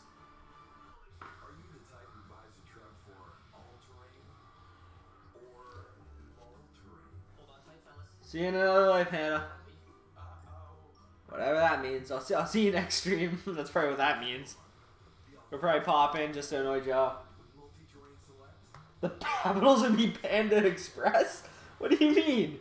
Why would the Capitals be Panda Express? I don't think I've ever been to one. I just know it's like, I know it's like a cafeteria type style thing where like you go down in a line and they just put a bunch of crap in one of those white containers. So random. That's the thing about fast food. It's endless opportunities here. Let me think. Hey, other good ones, I think. I mean, well, I know that the Red Wings are branded now by Little Caesars, so like they're Little Caesars Arena instead of Joe Louis now. So I mean, they have a built-in one right there. They represent it. The Pelicans play in the Smoothie King Center, which is a joke. Like the NBA Pelicans play in the Smoothie King Center. One of the worst named buildings ever. I'm trying to think, what other restaurants would I even think? You got McDonald's, which I mean, cheap and consistent. What's cheap and consistent? What team is cheap and consistent? I don't know, the Wild are cheap and consistent. I'd say the Wild are McDonald's. That might be too high a praise for them, though. Because you don't pay a lot to eat at McDonald's, so I can't go with some... They're actually paying Suter and Parise a decent amount of money. Never mind, maybe that's not. The Hurricanes would be Domino's? What, are they fixing potholes? That's a good one, actually. Papa John's in Ottawa. I like that one a lot. I like that one a whole lot, actually. Trying to think. I feel like if you, like, went beyond... No, the Wild is Chipotle. Why are the Wild Chipotle? You need a reasoning. You need a reasoning behind these ones. Because I see Domino's and the Hurricanes, and I'm just like, why does he make that connection? Because I might not be thinking the same thing you are. Same with the Wild being Chipotle. The Hurricanes for their Domino's W celebration after the game. Look it up. I'm going to have to now. The Bruins are double the shots on goal than the Islanders. They have 18. Islanders have 9. Islanders still have not seemed like they're the worst team, though, in this one. It's amazing how much my viewers peaked at intermission and then went down once the game started. I find it interesting how all this stuff works. It's almost like people like, let's see what he's saying during intermission, and then they leave after the game starts back up. Could be the case. Good pass by John Moore right there. Pastrnak. Oh, Krejci, my bad. Other Czech dude. Krug shot low, wraps around the boards. Kept in by Clifton. Good pass to the point there. Grizzlick. Clifton tries doing a move but gets checked. And that's a tripping penalty on the Bruins here. And we will go to the penalty kill, but we need to get possession first because the Islanders player is ragging it right now. It's Boychuk with the puck down low.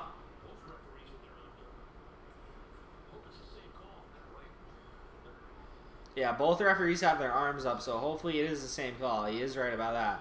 2 penalties here would be killer. Captain's zone, Letty, and we finally get possession with the Chari. Devils, oh my god. I expected more from the Devils, man. I did. I thought they took a good step last year. Apparently they might have been a one-year wonder. Yeah, Chari clearly trips Beauvillier. Yeah, that's clear. 2-minute minor. Need a big kill here. Yeah. I don't really like Taco Bell that often. I never go to Taco Bell. I live like 3 minutes away from everything. They built a bunch of new stuff. Like there's a Starbucks, a Chipotle, a Smash Burger, Chick-fil-A. Oh, Chick-fil-A. What is Chick-fil-A? What is a team that would only serve chicken? Oh my god, I don't even know. And they have to be closed on Sundays.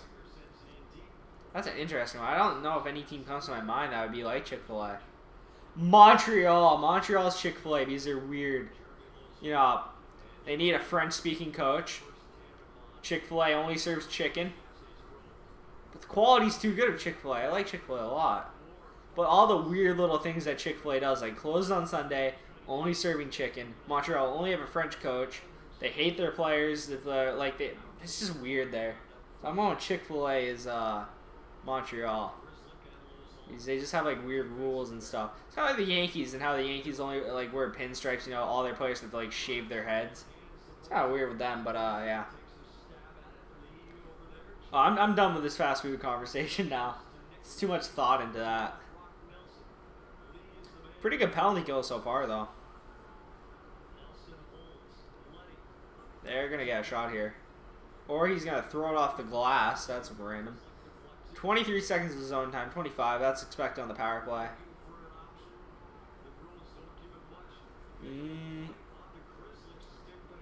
Oh my. The moves right there by Everly. Tuca stays put, though. Marchand, a lot of stick handling for the penalty kill.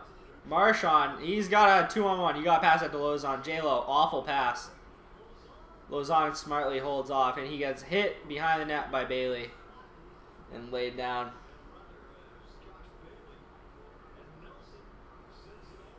Nelson ices it, and we go for an offensive zone faceoff.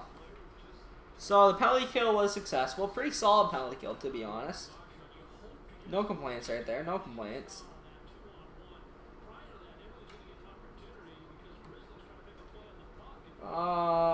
So far no updates on the fast food.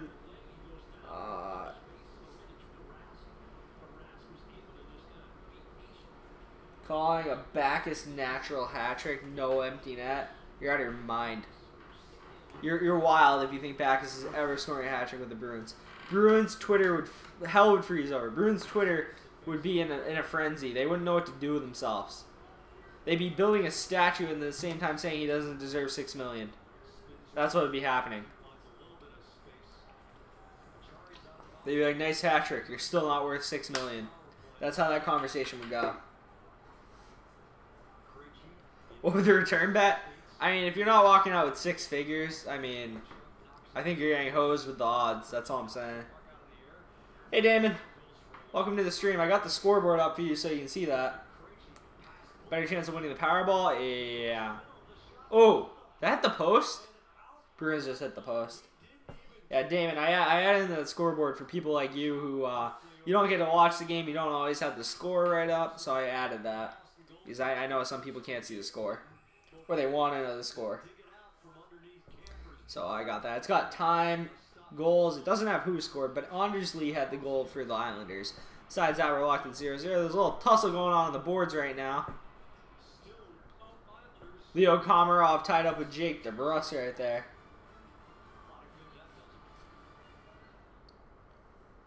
Oh, the Islanders have a patch on their jersey, too, on their chest that is right where the Middleton is for the Bruins. It's to their former owner, the guy whose last name is Wing. Yeah. Let me go back to the scoring leaders, because I'm kind of interested to look. Oh, the Cowboys are up 10-0 over the Saints. That's interesting. So you got Blake Wheeler, former Bruin, 4 goals, 25 assists. Wow. He kind of has a little Joe Thornton in his game, the way he uses his body and lays off passes. I'm not sure anyone's ever made that comparison with Blake Wheeler, but bigger guy, mainly a playmaker, uses his body to his advantage. I think I like that comparison a little. Blake Wheeler, Joe Thornton. Hot Sam Bacho, or the guy also known as Thomas Chabot, who also basically seamlessly replaced the production of Erik Karlsson, which is insane to see how good he's done. 7 goals, 22 assists, 29 points, highest scoring defenseman. And I think he's only in his 2nd year, is it? Let me look.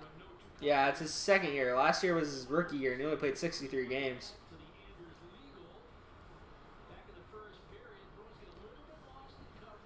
With Tavares gone, there wouldn't be a snake anymore. Thoughts? I don't think the Leafs are.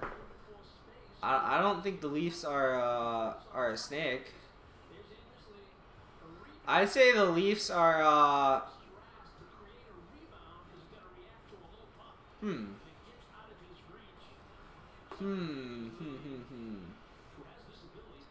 Leafs would be like a house cat. They'll swat at you, but really they're harmless in reality. Yeah, that's going to be my Leafs analysis there. I hope you hate me for that one. You have a Hot Sam Bacho shirt? That's kind of surprising, actually, because you're a Leafs fan, and that's a Senators thing. But, I mean, Brian 5 or 6, that's just a golden name he came up with that sounds so good and is so random. And the fact that stuff like that sticks is insane. That's not someone only in a hockey bubble would know, like us. Hot Sam Bacho with the insanely, awfully drawn Senators logo. It's a beauty, actually. It's a beauty. So I'll go back to the Square Leaders next commercial. Yeah, dude, that guy's insane. Like, he's like trying to... He's probably not. He's probably just... He seems like more of a character. Whereas Steve Dangle seems like more like real. Like, it seems like it's actually like genuine. I think Brian 5 or 6 is being goofy just to... He's obviously being goofy just to be goofy. There's no way he's actually like that. He's so absurd. I love him. Yeah, he makes the Senators a little likable. I don't really like the Senators much, and that may seem weird, but they were a thorn in our side for like 2 or 3 years ago. Especially like Phaneuf being on that team. I just didn't like them that much. They were annoying. They had our number too. We went through. Backus just got hit in the face with a puck. Or a stick. I can't tell.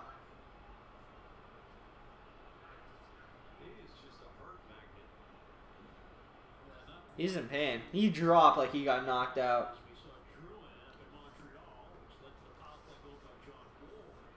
Wild, dude, probably.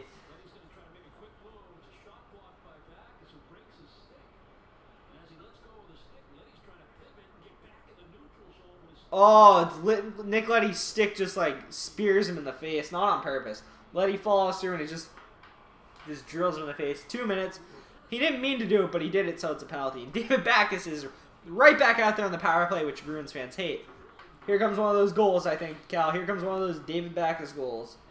Let's see. 2017 playoffs, man. Ottawa, I went to Game 6 where we got eliminated by them. In overtime. I went to that game. Not a fun night.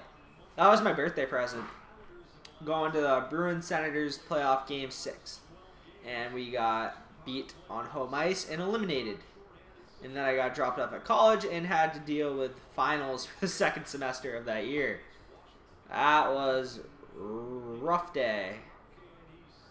Because I really felt like we should have beat Ottawa. And then Ottawa went on to go to the conference finals that year. Oh, the NHL's odd sometimes. Any chance for the Bruins to turn this? There's always a chance. I mean, the Islanders have played good and solid, but there are definitely holes in their game that we can expose. Good pass, and there you go. Brad Marchand, who were we talking about earlier who needs to step up? Brad Marchand, beautiful move by David Backus to pass it to the wing, and Marchand puts it home. Got the jersey on, got the jersey on. That's magic right there. 7th goal of the year. Sorry that my chair is awful. Sorry about that. But right as you say, be Hurdy Gertz, or whatever your name is. Oh, I'll probably pronounce that right. Thanks for the good luck. You said the Bruins turn this, started talking about it? Yeah. So Krug throws it off of Cizikas, and it bounces off to the center of the ice, like center top of the zone. Pastrnak doesn't move around the defender. Beautiful feed. Always ready. Stick on the ice like it's supposed to be. And Marchand finishes the one-timer. Beautiful play. Bruins power play is deadly when going. One of the better ones in the league when fully healthy. Backus with the goal. He was out there. It counts. He was out there. All right, that's great. So 1-1, and there's life. There you go. Love to see the goals.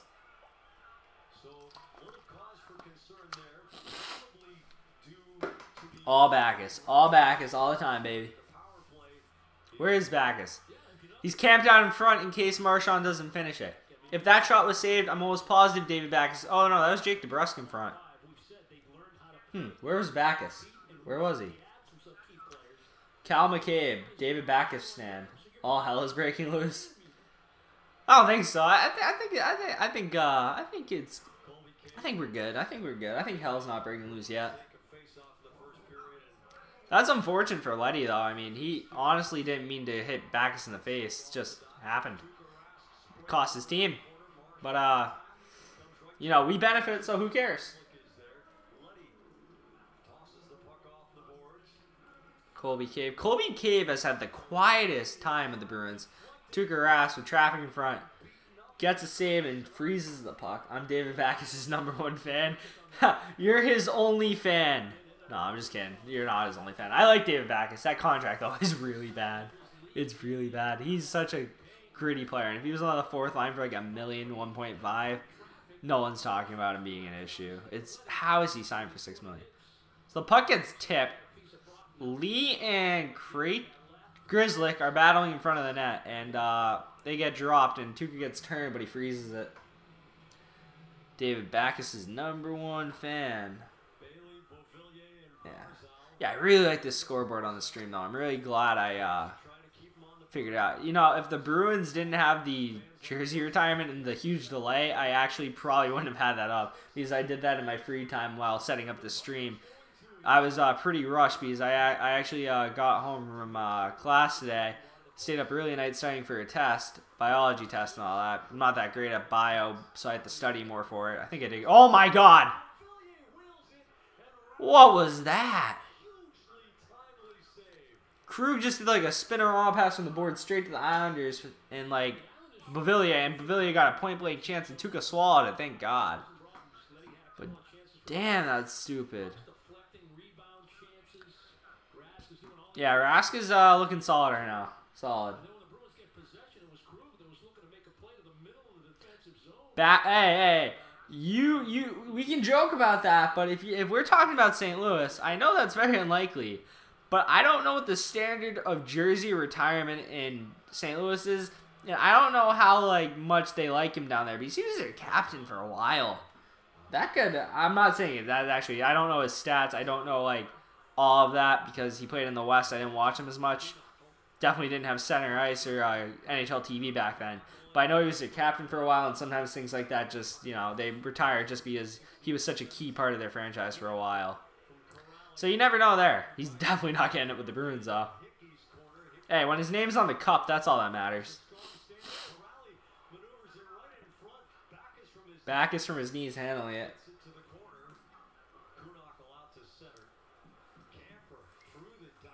Wagner, offsides.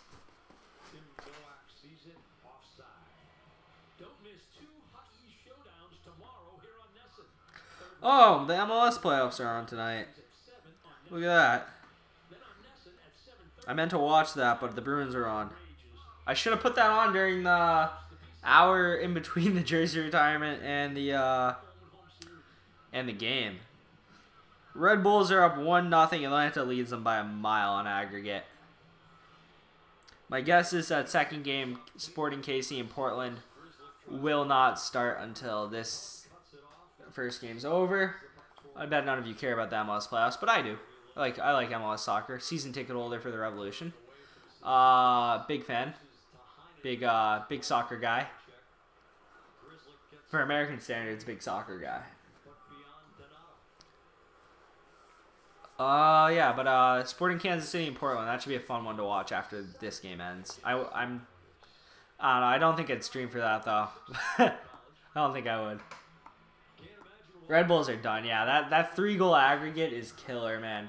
I hate how they do legs in soccer, but when a team beats you by 3-0 in soccer on the road in the first leg, I feel like they should just cancel the second leg. Was that game in Atlanta? That game was in Atlanta, wasn't it? Because New York had the first seed. Never mind. I was home for Atlanta. I don't know. I think the Red Bulls are done nonetheless. To the point, Pasternak throws it down low. Krejci. Come on.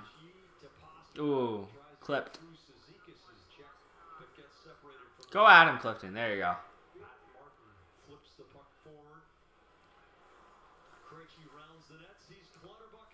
Cal Clutterbuck just did some great defensive work to turn over the puck from Krejci. Lee, though, cannot control it, and Pasternak on the breakout goes at defenders. Lays off. Interesting pass selection there by Heinen or Krejci. Dude, all these 40s throw me off. Is the numbers on these Adidas jerseys, the second numbers, the 3, the 8, the 2s, they're also clustered on the arms that they look the same. There's not enough space in between them for me to clearly see what's a 3, what's an 8, especially a quick. Oh! Pasternak just got laid down by Boychuk there. I just heard my own reaction to that on my laptop because I have the chat up in my on my laptop. Doesn't count to viewers though, because I'm doing it from the stream manager part. So I'm not cheating reviews. Cal, who do you want to win MLS Cup? I know you're a soccer guy. I know you like Montreal Impact. I'm pretty sure you like Montreal. No, you like TFC. What am I talking about? You're just in Montreal for school, you said. But you're a TFC fan, right?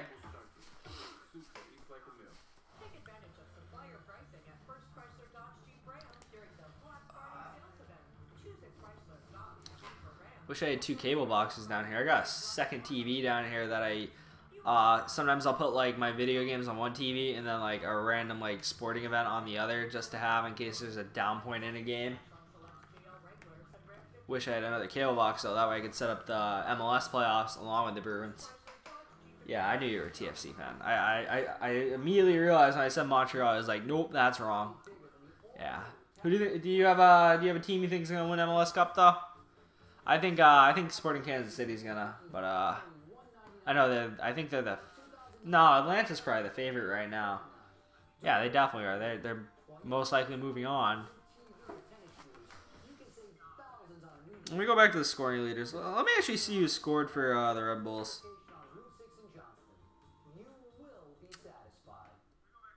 Dude, you want to talk about a sloppy app? The Red Bull, the MLS app is pretty shoddy. Like, it's not that great. Out of all the teams that are left, I'd like Portland to win. I'm cheering for Portland too. I am. Portland's my team for the remainder of this. I'm going to watch that game. I'll probably catch, assuming when this ends, I'll probably catch the second half of that game, which is better than nothing. I really don't like Atlanta, the Red Bulls, and Sporting KC. I don't mind Sporting KC, but they're just kind of whatever. Some other players are kind of annoying. Like Diego Rubio, yeah. I like Russell, though, on that team. I like Sporting KC Stadium, too. That thing's beautiful. Marchand working it. Throws it down low. Colby Cave. The quietest player in the universe. Colby Cave. Shot from the point. Nothing doing. 1-1 just got back, Damon. Yep. Brad Marchand on the power play via David Pastrnak. Good pass there. Throw it low. Where is it? Nope. Cave gets bodied down low, but he stays strong enough actually and keeps the puck. He's going to shoot that, isn't he? Yep. Where's the puck? Come on, Grizz.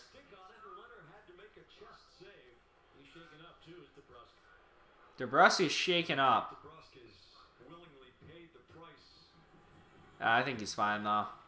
Yeah, he's fine. Anytime I hear someone's shaking up, they're wobbled, I'm just like cringe because injuries, man, injuries.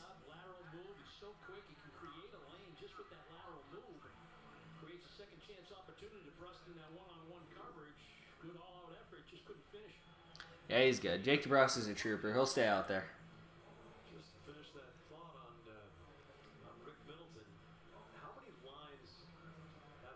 Yeah, the Bruins are outshooting the Islanders by a ton, but the chances are only 2 in favor of the Bruins. It's 10-8 Bruins. So that tells you about quality of chances.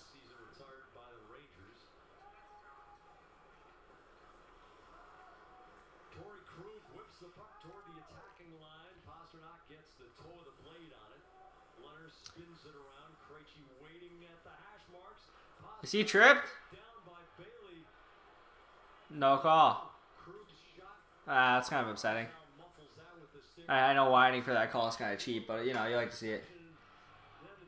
They need a raise. They need an expansion. They need a lot of things, Cal. They need a lot of things.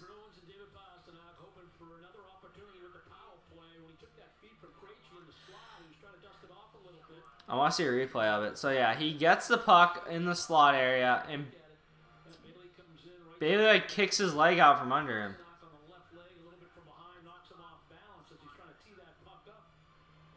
Yeah, I'd say that's a penalty, actually.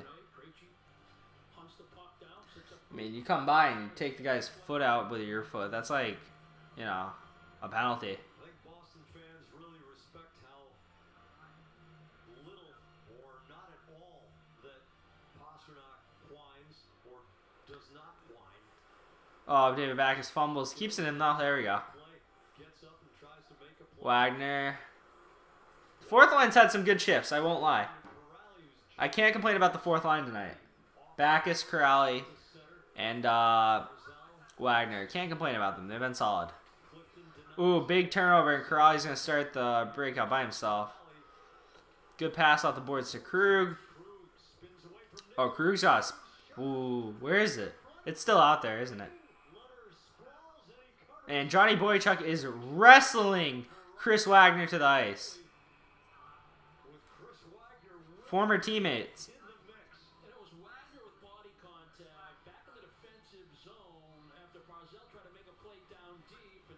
Yeah, I think they're being friendly about it, though. I bet it is. If I wasn't watching this game and the MLS playoffs were on, I mean, it's a good night for sports. It's kind of a night I wish the Bruins weren't playing. I wish they played, like, tomorrow. Because the MLS playoffs are on tonight. The Lightning Sabres I wanted to see. But duty calls. Duty calls. Not that I don't like watching this. I obviously love watching this. It's just, you know, 82 games that get scheduled. You know, schedule didn't fall my way this time. But, you know, there's plenty of sports to watch in my lifetime. Plenty. Plus, I'm not missing the MLS playoff game I want to see, which is Portland SKC. Let me look at the score of that Lightning game, though. 4-4, okay. Has Buffalo got more shots? They have 14 shots, 10 saves for Domingue. Stamkos got a goal, and Tage Thompson from St. Louis got a goal. Dude, I thought the Sabres were a playoff team. I didn't think they were this, though. I don't think anyone thought they were this. Sabres fans probably didn't even think they were this. They've just been insane. And the Bruins beat them 4-0 in the second game of the year, and they just turned it on, like, probably shortly after that. That's insane, though. Yeah, they are insane. But it looks like they're being outplayed by Tampa. It looks like Tampa's just not getting goaltending, or they're not being opportunistic enough, because the Sabres have 4 goals on 14 shots, so something's weird about that game. The simulation will crash. You're not joking there. Yeah. I mean, I feel like it's like one of those things you gotta shut off your Xbox because that's not realistic. This game's so fake. The Sabres have an 11-game winning streak. Turns out they're actually filthy. Dahlin is a franchise changer? Question mark. I don't even know. I haven't even heard much about Rasmus Dahlin. I wonder if he's been a big part of it, or if it's just, you know, the other young players and the depth they got in the trade for Ryan O'Reilly has just worked out for them. Eichel seems to be producing. Jeff Skinner seems to, everything they've done seems to be working. Marchand just tried an insane move, and that's what you like to see. I hope that confidence is finally back. Oh, that puck checked up. Finally checked up. How about this in the chat? What's a team that you think is really good that has not been good so far? Like a team that's underperformed and is going to turn it around. Who's your turnaround candidate? I want to know that. Who do you think is going to turn it around and start to play better? Eichel is so good. Eichel is so good. Damon from Vegas. They have started to turn around a little because they were bottom of the league at one point. But I have noticed they have been playing better. They're not a playoff team. They're right on the edge. Yeah. Let's see, if I had to say, I'd say my guess would be the Penguins. I know that's an easy pick, but I mean the talent on that team, they're not a playoff team. I expect them to move up. I do. Edmonton, okay. I see that. I can see Edmonton becoming better. Colby Cave just checks 24, which I think is Clutter. Nah. I don't know the Islanders' numbers. I'm terrible. It's the first time we played them, and they have a lot of different players. Like, I know Val Filppel his number. I know Letty. I know Boychuk.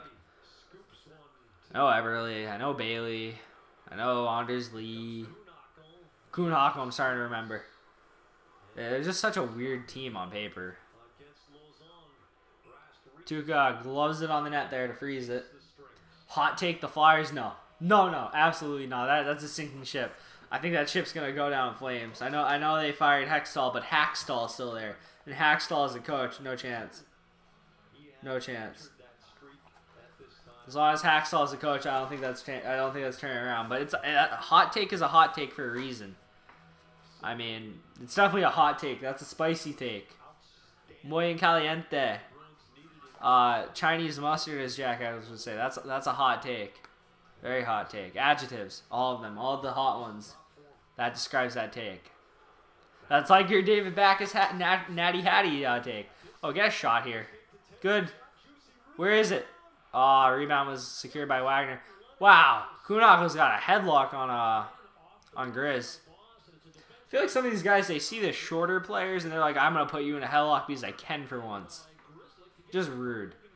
Short people don't deserve that. Yeah, Grizzly, way to drive the play up the ice. Honest. 5 watching right now. 5 beauties watching in the chat.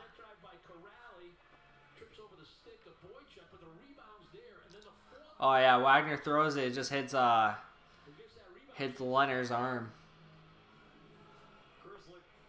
Was averaging 19 minutes 37 seconds in the first 15 games of the season. In the last 7 games, that's gone up to 23:05, and the guy Grizzly is averaging 23:05 in the last 7 games for ice time. A lot for him. A lot. Yeah, you seem to be studying like every night, Joseph. Every time there's a stream, you're like, oh, I'll be back. We gotta study. really impressive how he takes on In 2008, 2014, but they could gamble their depth for recent success. They could. They honestly could. They have a lot of defensive prospects. I think if next year, I wouldn't say panic this year and trade them, but if you're not starting to win soon, you gotta trade some people. You gotta make moves. You can't just sit on that. They have so many assets where they could acquire other players and try to mix and match and fit better. No reason to sit on that. But I don't think they're gonna make a lot of moves. They just fired their GM. It's weird how all these teams that used to be good in the past years aren't playing so good. Blackhawks and Kings, you mean? Because the fall from a dynasty is really hard. Yeah, the Bruins won 1 cup, so they weren't a dynasty. They went to 2 though. The fact that they were just like a little bad for 2 years and now they're back to being like a top 5 team in the Eastern Conference is pretty impressive. It's pretty impressive. Yeah, that's why I didn't take AP classes, Joseph. I was very much, I'm in high school to graduate and get into a college, not Harvard or Yale. In college, I was very not motivated to like be an A+ student. I was very much B's for the degree, which is a college thing, but you know, wasn't a try hard in high school. I got into all the colleges I applied to though, all 9. So there's that. But I didn't like aim high, to be honest. If you're aiming high, you need good classes and all that. Flyers trade all their depth for Backus. That $6 million cap hit. They're gonna have to clear cap space. They might as well send us like Voracek or something. Oh my god, this chair is terrible. I wonder which player who played for the Flyers in the 80s will be their GM. I don't know. That's a good question. I don't know the Flyers roster in the 80s, to be honest. Atlanta United makes the MLS Cup final with a 3-1 victory. And I believe that means if SKC wins, it's in Kansas. Right? No? Let me check. Table, they have 62 points. Atlanta has 69. Does MLS respect seeding? Is it the 1 seed in the West would be more than the 1 seed? They'll explain it in the broadcast. Oh, College Park is good. College Park's a good school. I have a friend who goes there. Somewhere in Florida, well, depending on where, you need good grades. Pretty sure University of Florida and Florida. I'm pretty sure Florida State and University of Florida, you can be average and get in. UCF, you can be pretty dumb and get in, I'm pretty sure. University of Miami, I think, is the hardest of those 4 to get into. Florida Gulf Coast, that might be a decent school. I don't know. Sign Backus for 6 years, 8 mil. 6 years, 8 per, or 6 years divide the 8 million over the 6 years. That's a while. He'd be in his 40s. It'll be Atlanta either way. Okay, so they don't respect seeding. All right. That's a great place to have MLS Cup final, actually. I don't think there's a better place to have. You know, now that I think about it, I'm happy Atlanta made it. I don't like them, but I'm happy they did. Because that type of stadium and atmosphere for an MLS Cup final is going to be insane. Wow, actually, I'm actually just amped. What's that, like, it's gotta be like a week from now or something? I think it's like a Saturday. I think it's a week from this Saturday it is. Let me look that up. I need to figure that out. December 8th, so yep, a week from Saturday. I'm hyped for that game. I'm hyped. I need to have some friends over for that. Need to. 6 watching. Come to Montreal. Come see our snow. You guys have snow already? We had 1 snowstorm, but it's already all melted. Can't wait for snow. I want to go skiing. I go skiing in Vermont, Cal. Not too far from you, probably. You know, Stowe, Vermont. That's not too far from Montreal. I've gone skiing there before. Killington, Vermont. Some great skiing in Vermont. I'm talking a lot. I'm starting to lose my voice a little. Let me see. Let me see some stats for NHL here. Let me go back. I didn't get far. Speaking of 12 on the scoring list right now, the scoring leaders is Claude Giroux, 8 goals, 21 assists. The typical Claude Giroux year, putting up good points. Backstrom, 6 goals, 22 assists, 28 points. Solid year from Backstrom, pretty much what you expect. Mark Stone, 11 goals, 17 assists. Ottawa's best offensive player, besides Duchesne this year. They have some solid upper echelon talent there in Ottawa. Mark Stone's a solid winger. Duchesne's an elite center right now. Thomas Chabot is an elite defenseman right now, offensively. 15th is Patrick Kane, 13 goals, 15 assists. Haven't heard much about Patty Kane in a while, to be honest. 16th is Sidney Crosby, 13 goals, 15 assists. When he turns it on and he moves up this leaderboard, the Penguins move up the standings along with it, you'd expect. Landeskog, the other member of that first line, good two-way player, 15 goals, 13 assists, so he's putting up points too. Phil Kessel, 28 points, 10 goals, 18 assists, solid. Ovechkin, 18 goals, 10 assists, 28 points, solid. Johnny Gaudreau, who's one of the more fun players to watch in the league, 28 points, 9 goals, 19 assists. Now let's go to another fun stat to look at, and that's penalty minutes. Leading the league in penalty minutes is Brad Marchand with 70 penalty minutes. That's almost a whole game in penalty minutes, guys. Brad Marchand for you. To give you an idea, there are 9 players in the league who have more than half of what Marchand has. Only 9. Everyone else has less than half. Like, for instance, Tyler Myers is in 11th in penalty minutes. He has 35. That's half of what Marchand has. Other notables, I'm just going to read the names of the top 10. You got Marchand, Antoine Roussel, Evander Kane. That one's kind of surprising. Zach Cassian, Mark Borowiecki, I'm hoping I'm pronouncing that one right. Cody McLeod, Eric Gudbranson, Ian Cole, Wayne Simmons, and Sam Bennett. Wasn't Sam Bennett a high pick? 4th overall in 2014. So he's pulling a Rafi Torres where he doesn't live up to hype and he's just getting pens. The dumb misconducts. The extremely dumb 10-minute misconducts, Damon. Extremely dumb. Hate it. Let's look at plus-minus leaders. Wow, that's kind of surprising. There's some surprising players up here. Gabe Landeskog leads the league. That's not surprising. But second, Ryan McDonough. That's not surprising. Third is TJ Brody of the Flames. That one's surprising. That guy will block a shot and anyone's shot. That's surprising, though. Ron Hainsey in 4th with plus-minus. Mikko Rantanen in 5th. Ron Hainsey's a little surprising, but he plays for the Leafs. They score a lot. Jeff Skinner, 6th. Not surprising. Colton Sissons, 7th is surprising. Must just be a very solid line there.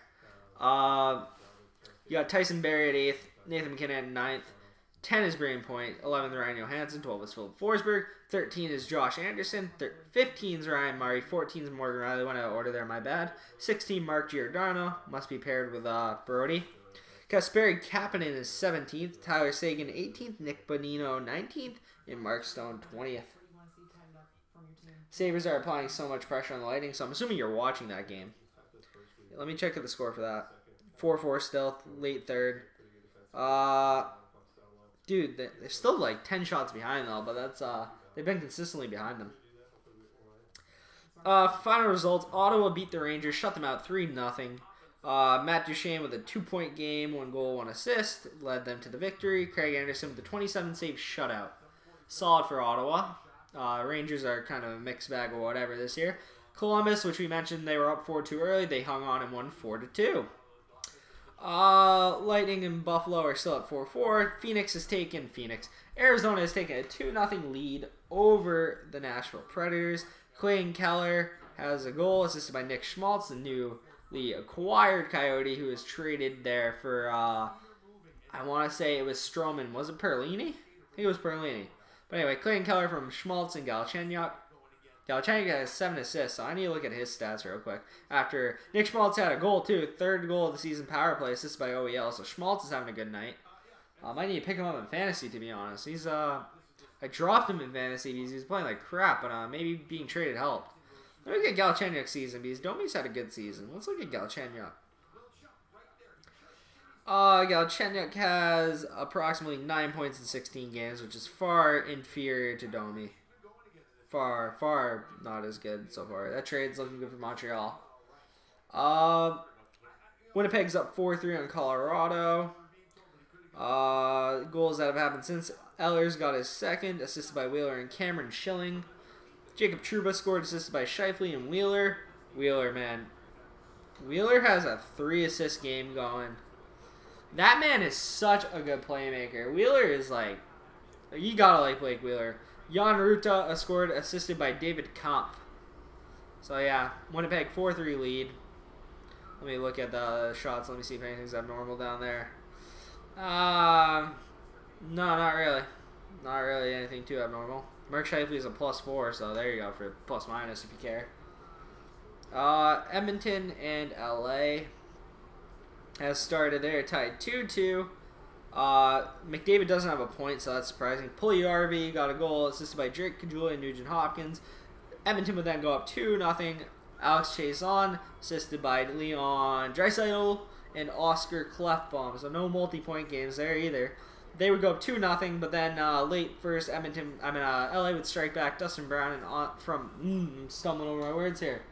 Dustin Brown from Anze Kopitar and Alex Iafallo, and then Jeff Carter on the power play from Anze Kopitar and Drew Doughty. So Edmonton goes up early and blows their lead early. It's better to blow a lead early, to be honest. Bruins do have to take over in the third. I think they will too. They're on home ice. They're a better talented team, even with injuries, than the Islanders, I think. So I like our odds of taking it over. They do need to, though. You're 100% right. Vegas and Vancouver still hasn't started. That starts in 4 to 5 minutes.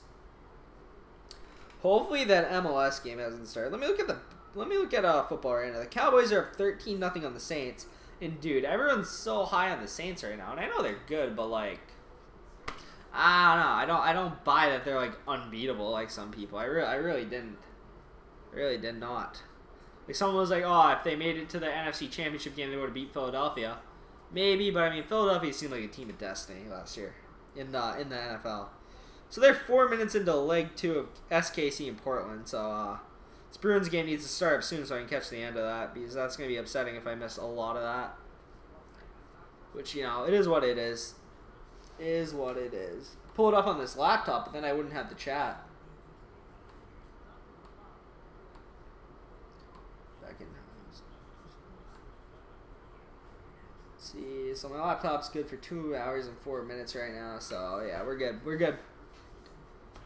We are good. This intermission feels longer. Sorry to yawn. Shouldn't be yawning. Took a nap earlier.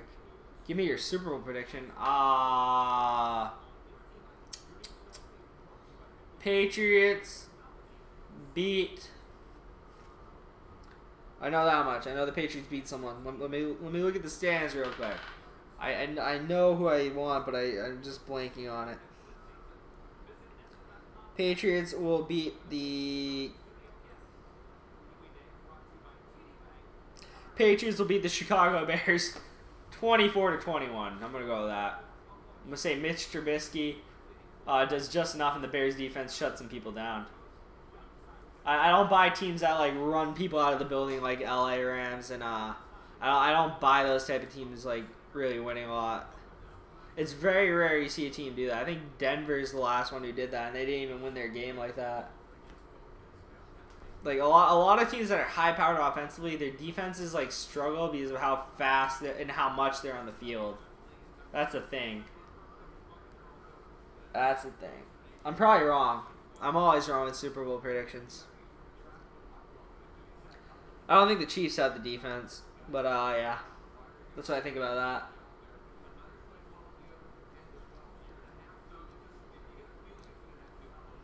Clifton. 15 saves on 16 shots for Tuca. Solid game for Tuca Rask. You gotta like what you've seen. You gotta like what you've seen.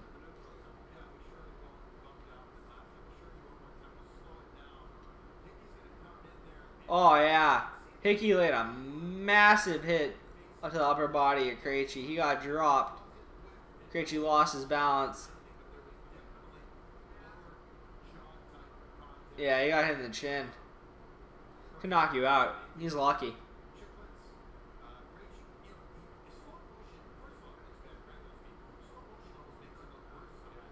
It does look bad, man. That was a... They still got 5 minutes till the intermission's over. This is forever. Forever, man.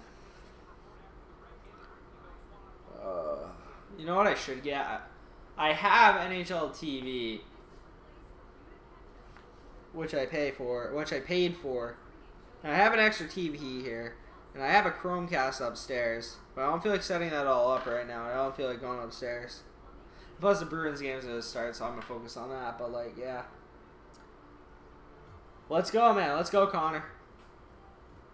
Lightning scored? Is that what happened? Lightning scored, man? That's an update for me if they have. 4-3. Game's 4-4, Cal. What are you talking about?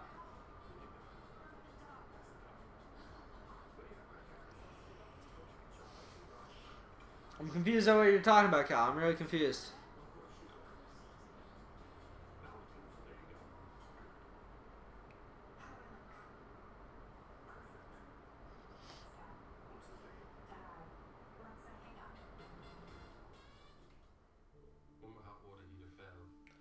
Which is either a blowout or just shows how crazy the last minute was. It's 4-4, the Lightning game. Okay, okay. That's what I thought. Oh, it's 5-4 now. Cedric Paquette from Mikhail Sergachev and Andre Palat. So the Lightning are taking that one over, which I kind of expected the Lightning to win that game. The Lightning's kind of like a reality check for a lot of teams. When the Lightning wants to beat someone, they can. Game's in Tampa, too, so that helps, too.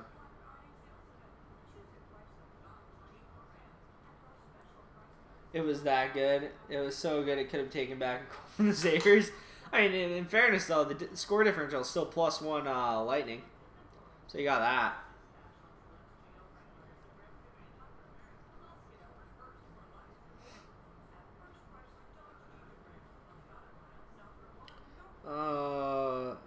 One thing that's insane is if you look at the stats like I do, and you browse through a lot of different stats, the Coyotes have 3 of the top 4 shorthanded goal scorers in the NHL. Mikael Grabner has 4, Brad Richardson has 3, and Derek Stepan has 2. That's 9 goals from 3 players. There's only one guy who has 3 goals besides them, and that is Cody Eakin, who has 3 shorthanded goals. And you have a bunch of guys in 2s. There are guys in the top 20 who only have 1 shorthanded goal. And if you add up all the guys who have 1 goal who are in the top 20, the Coyotes' 3 guys in the top 10 are still in the top 4, are still ahead of them. Drew Brees is better than 12. I'm not impressed right now. Watching the football with my left eye and the Bruins with my right eye. You're probably flipping the channels like you do. Probably going back and forth. Yeah, Drew Brees is a great quarterback, but he's not Brady. He's not. He's really good. It's a different level Tom Brady is with clutch. It's just what it is. He doesn't have all the stats that would make you think that he's better than everyone, but his stats are up there, and he's just clutch and he pulls out big performances. That's what Tom Brady does. He's clutch.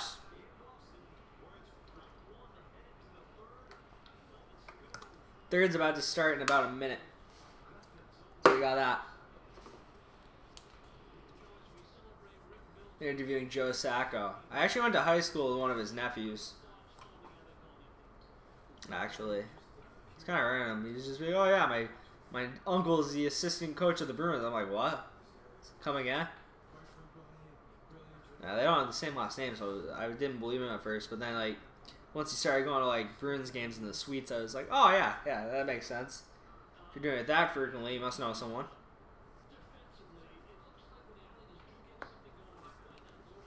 Yeah, but look at the Coyotes like shorthanded stats. That's insane. Yaroslav Halak still has the second best save percentage in the league. I'd like to point that out. McElhinney has the fourth best, actually. Freddie the third, Frederick Anderson. First is Pekka. Thomas Greiss is eighth. He's not playing tonight for the Islanders, though. Least favorite NFL team?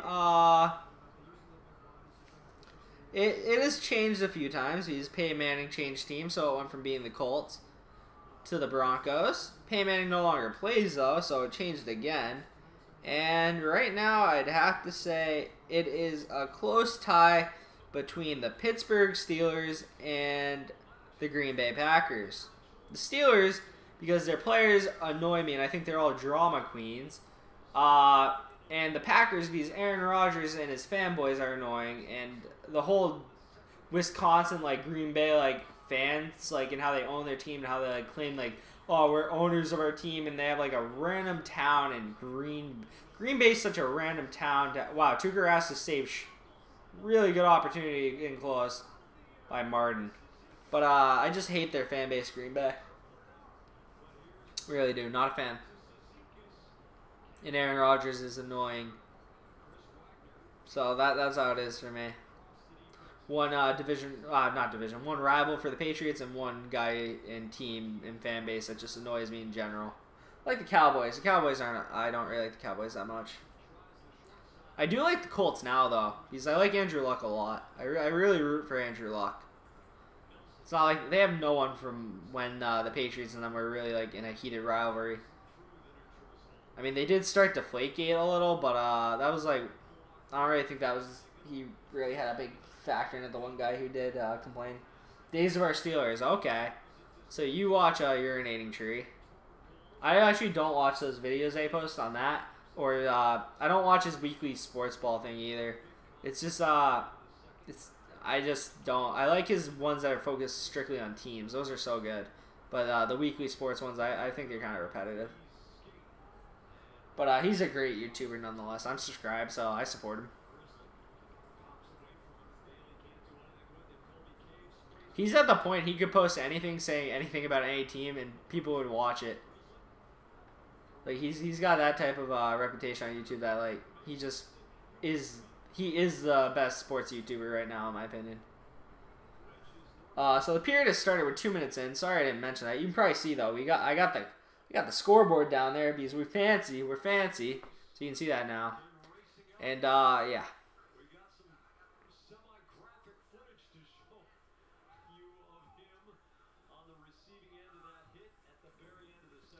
They said they have graphic photos or graphic things to show us for someone, but I didn't hear the name. It's got to be Backus or DeBrusque or Krejci. Wow, that's a lot of people who have taken shots to the face tonight, actually, now that I think about it.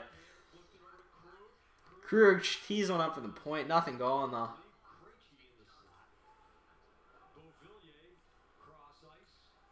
Komarov plays a hit at the red line. Komarov's been kind of chippy tonight, which you expect from a former Leaf. You expect that.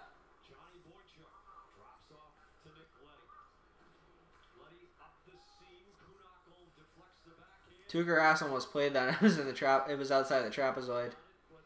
Chari goes for the dump and chase, and it's checked up by the Islanders, and it goes the other way.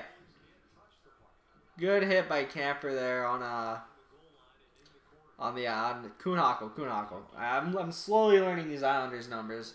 Hopefully by the time we play them next game, I'll know most of their numbers.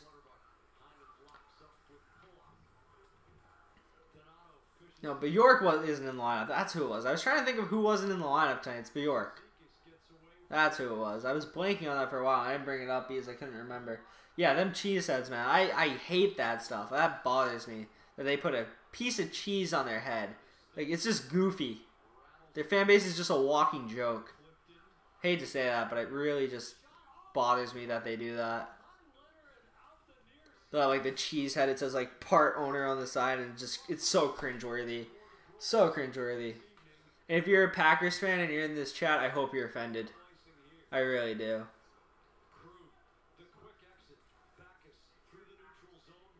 Because if there wasn't divisions and there wasn't conferences, I think the Packers would probably be my most hated team in the NFL. Easily. Easily. See, no real good chances so far this period. Good pass, though. They should get you a chance here.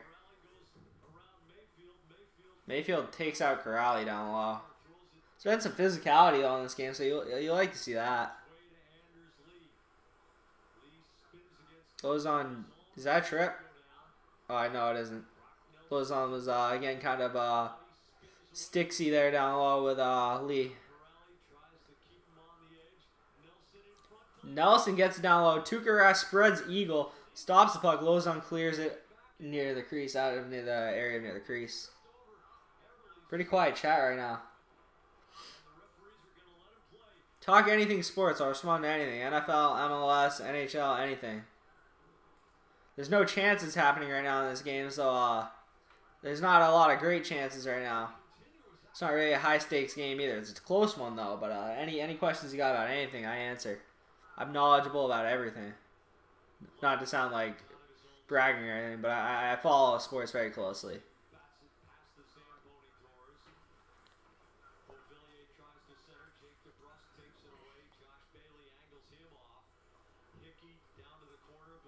Oh, good out there. Cave, you got to get that over. He gets it over. Marchand one-on-one.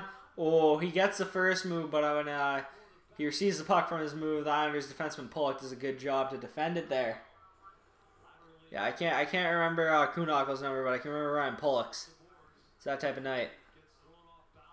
Barzal's been kind of quiet, minus the first goal that he helped create. Good shot there by the Islanders, but better saved by Rask on Komarov. Komarov is racing back for defense. Jake DeBrus shot. Alright, so we're getting a little more fast pace here. Thoughts on the World Chess Championship? Oh my god. If you consider that a sport, I mean, good for you. Hi, Brian. Hi, Connor. Connor, you've been here, though, actually. I already said hi to you. Hi again, though. Nonetheless. Any questions, though, about anything sports, guys? Shoot your shot. I'll answer anything. Anything you can think of that isn't chess-related, Cal.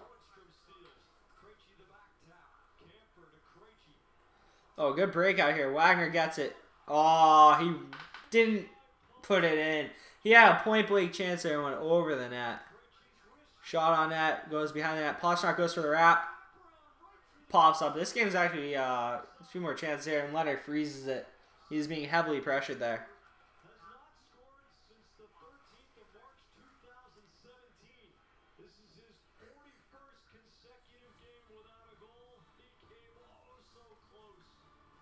Said Camper hasn't scored a goal since 2017, which it's getting close to 2019, so it's kind of a while. Let's see. Let's see. So the Saints have put up 3 points now, so it's 13-10 Dallas. Tampa Bay is up 5-4 with 34 seconds left. Arizona still has a 2-0 lead over Nashville. Chicago has let up another one to Winnipeg. Patrick Laine, power play unassisted. Patrick Laine has a 2-goal game, and he is now in the league lead with 21 NHL goals. 21 NHL goals. I don't think I can stress like how much of a monster Patrick Laine is. That's 21 goals in 24 games. He is a little below a goal per game at the beyond the quarter-way mark of a season. That is insane. Empty net for Buffalo, 5-4. Was Halak the backup for goalie for the Bruins on the Islanders? Halak, he was a starter for the Islanders, and they kind of split time, him and Thomas Greiss last year actually. So he's kind of like they shared time basically. And now he's the backup tonight. Brainy Brine. Brainy Brain. Same. Oh yeah, Krejci had teeth come out of his mouth.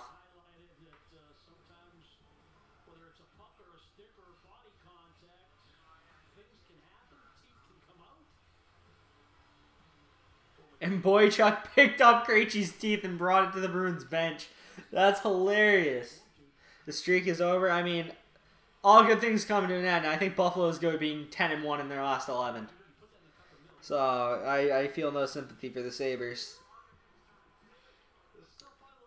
No other updates in the scores. Edmonton and LA are still tied 2-2. But Vegas and Vancouver have started, so there's that. Let me check the MLS game. Literally, I need to go out of my sports app to find MLS scores and go to a different app. Favorite YouTube channels? That's a great question, actually.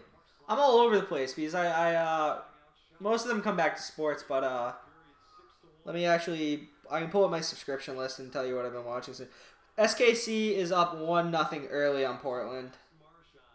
Tacos won the game.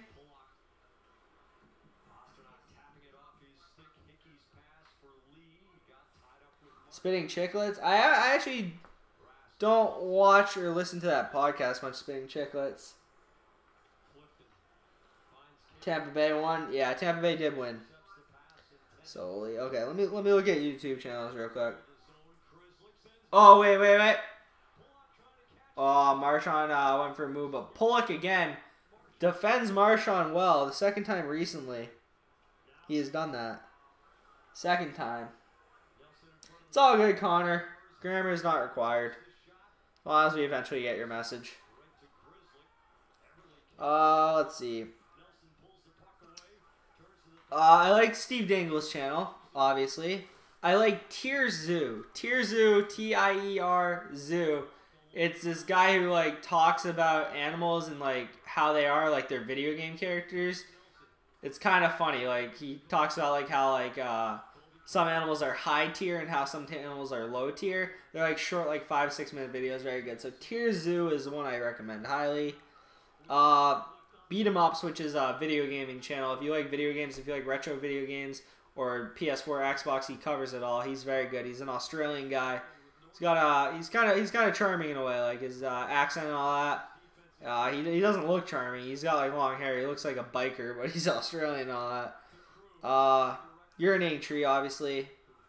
If you like soccer, Adriano, it's Adrian with 2 O's at the end. That's very good. DeBrus chants. The hockey guy I like. Yeah, Scott the Waz. He's a Nintendo fanboy. I like video games and channels like that too. So that's stuff I like personally. Let me focus on the game though. If you, I'll think a little more about stuff like that commercial. Hey, you pay attention.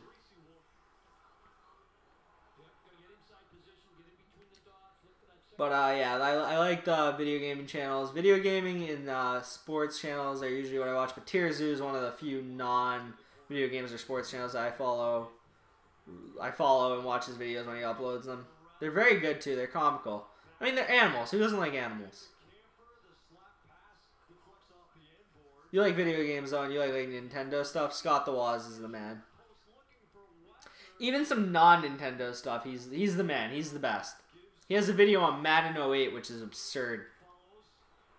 And it's not like video games where it's strict gameplay. It's like skits and like sketches and stuff. Not sketches. It's like skits where he like acts and stuff like that. It's very good. It's very good. Adriano is so funny. I rewatched some of his videos. They're so short, but they're so good. Like the one with the guy who makes the animations of like Mbappe driving a Ferrari on the pitch and he being shot by yeah, that's funny. That's very funny. That's good stuff. Never gets old. Have you heard of Scooter Magruder? That sounds familiar, but I have not watched. So you got a tight 1-1 game here though. It seems like both teams aren't trying to give up the goal more than they're trying to score the goal. focuses on college football. I don't really follow college football that much. I watch the college football playoffs. I jump on the bandwagon and act like I know stuff. Kind of like when March Madness hits.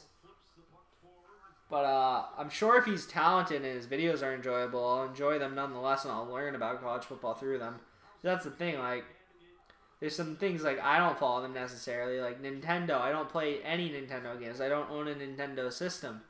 But he's so good at talking and he's funny about it to the point they're enjoyable videos. And it actually makes me want like a Nintendo Switch, which is actually really what I want. Like, I want a Nintendo Switch.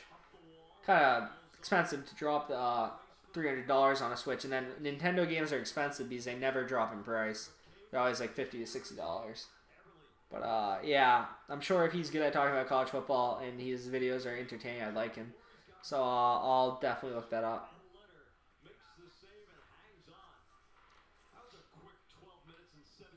That was a quick 12 minutes and 17 seconds, Jack. I think the period started a little after 10, like 10:03, 10:04. It's 10:19, and we're already 12 minutes into the period. This game is whipped. Internet comment etiquette is probably one of the funniest channels I've found recently. I don't know what that is, but it sounds like he just goes over comments and makes fun of people who can't spell. Let me look up this guy. We're a commercial now. Scooter Magruder. Oh, this guy looks very familiar, actually. No, he's not. He's like got a decent following, but he's not huge. I'm gonna give him a subscription. I'm gonna subscribe to him and then check him out later, because if I don't subscribe, he won't appear and I'll forget. So I just subscribed to Scooter Magruder, and I'm gonna subscribe to the other thing. You don't play video games anymore, but the Summoning Salt videos, which go over video game speedruns. Records are so good, I bet. Believe it or not, I've never seen a raccoon I didn't want to fuck. You feeling me? Can't believe I just read that out loud. You feeling me on that? I can't believe I just read that out loud. I'm upset at myself for reading that one out loud. Where's Joseph to suspend you forever? Let's remove that comment. Yeah, I'm gonna remove that one. I can't believe I read that out loud. I'm actually upset at myself for that. So whatever, man. See you optimistically if you're leaving. It's all good. I don't mind like gross comments like that, because I just like stop people from commenting. I have the settings. You know, if someone shows their cards, they're just gonna say random stuff like that. You know, it's easy to block them. I was just upset I read that one out loud. Because I was like, I want to keep this like, I don't mind like a few swears here and there, as long as they're like not the hard ones and all that. That one's literally just like gross, to be honest. And random. Yeah, that would be a interesting thing though to check out. So Summoning Salt. Let me type that one in. I'm just subscribing to all these things, Cal, because if I don't subscribe, I won't check them out because I'll forget. I'm such like I go on my subscription feed, I look at the new videos. If I see one, I might check them out. What's the other one? Comment etiquette, internet comment etiquette, internet comment etiquette. Yeah. So thank you for the suggestions. I'll most likely check all three of those out eventually. Tomorrow, Friday, my school doesn't have classes. I don't have much else to do, but I have a paper to get on. So when I take a break from that, I'll probably check out some videos and stuff. Very easy Friday for me. Very easy. Oh, I need to start talking about the game, though. I do like talking about other stuff, but that stuff's more for intermission. But good conversation nonetheless. I've been at 7 viewers forever, so none of you have really left, I don't think. I actually had 7 viewers because the chat says 7 viewers. Yeah, 7 watching. Viewers are weird, man, like with how it counts them. I'm not even sure it's accurate. So Clifton, moving up the boards. Cave's been solid. I'm going to be honest. Cave's been solid. Just had a little voice crack. But Cave's been solid. Yeah, I'm going to stop that now. But he's been very solid. I'm just going to keep saying Colby Cape's solid. He's so solid. So Clifton, DeBrusque is chasing. We got a 3-on-2 here. There's no momentum in it, though, so it's not really a 3-on-2. Down to 6:22 left in the game. I got the scoreboard there for you. 8 watching now. Welcome into the channel. Leave a message. Say hi. Even if you're just going to leave after you send it, say hi and leave. Or say hi and stay. I just like the interaction and all that. But Nordstrom chasing. Not much going on. I find it weird how that guy said that. And then he's just like, hey man, have a nice night. So random.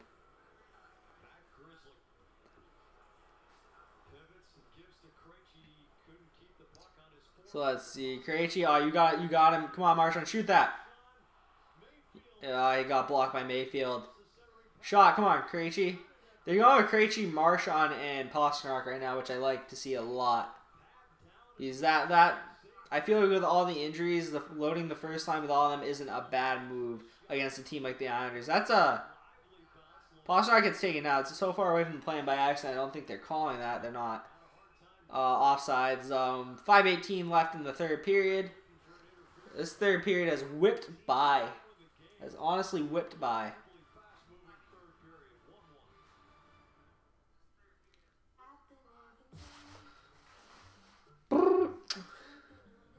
Yeah, internet comment etiquette. The big money. He's got a lot of subscribers.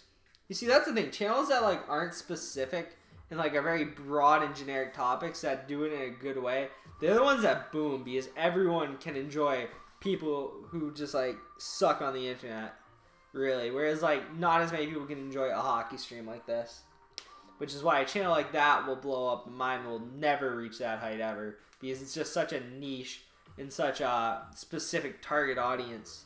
That's why it's hard for me to get viewers into like my videos and streams and stuff because it's so specific. It's a good thing I like doing this. Otherwise, I wouldn't do it because it doesn't get views.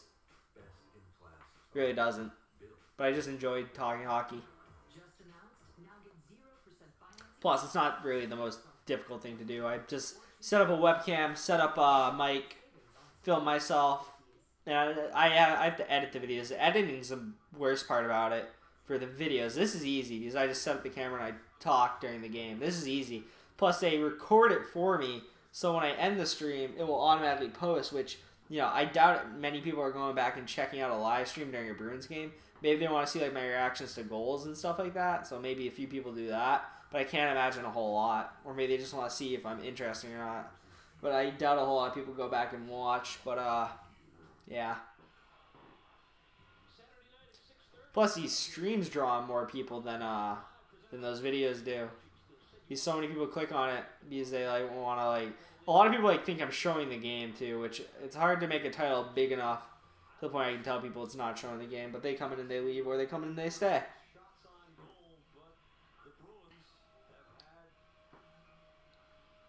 I hope you guys do like the addition of the scoreboard, though. It is a simple little fix, but it's a good one. I plan on using that site for the scoreboard because it's nice to just update it.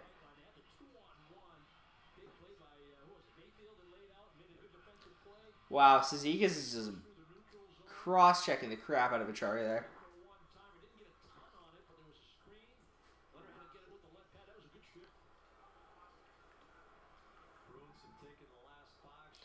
More chasing. Get a hit on him. He kind of wraps him. Weak. But it gets job done. Donardo in his own zone. Good turn back. Donardo's been quiet. Which is fine. He hasn't made many mistakes. The thing is, though, is obviously from the angle they show on the camera, it's hard to tell how he's been defensively, like in the little things that will keep him up in the lineup. Because that's really what's going to determine whether he stays up or not. There's been no comments in a while. Are you guys, like, even here? You guys just listening, or you guys just dormant and you just left your tabs open and you all walked away? Backhand. I do talk a lot, so you might just be listening.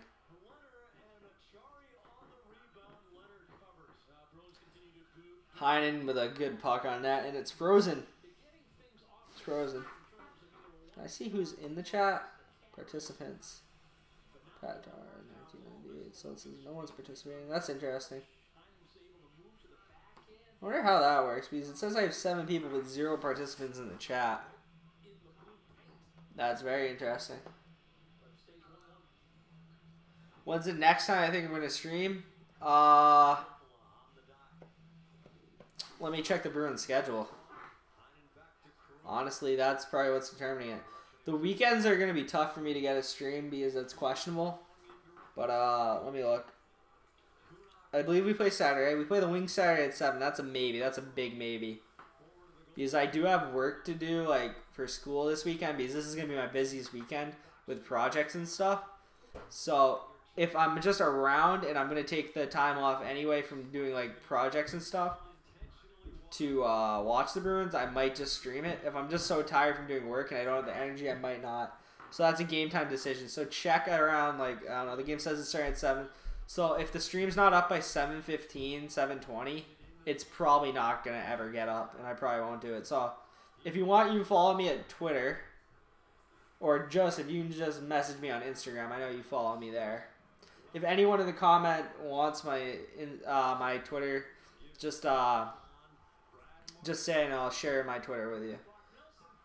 But so let's see. So they don't play Sunday. They play Monday. Nope, Tuesday. Tuesday's the next definite. Then Tuesday next week against Florida Panthers is the next definite. Saturday is a maybe. So Saturday maybe. Tuesday definite.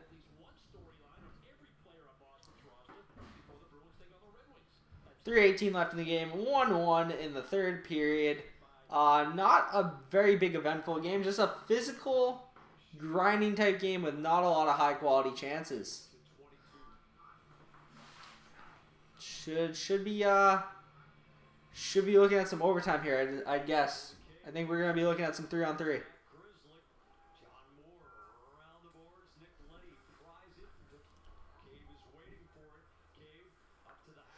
Bruins have it in the Islanders zone, and they should be getting something going here. I really hope they get something going. DeBrusque with a speedy, wow, what a stopping turn. Create space, Grizzly shot, it's out to the corner, it was saved. Marchand working, throws it low off the boards, backs in front, is that in? Wow, Robin Leonard is having a good game, and I have not talked about him enough.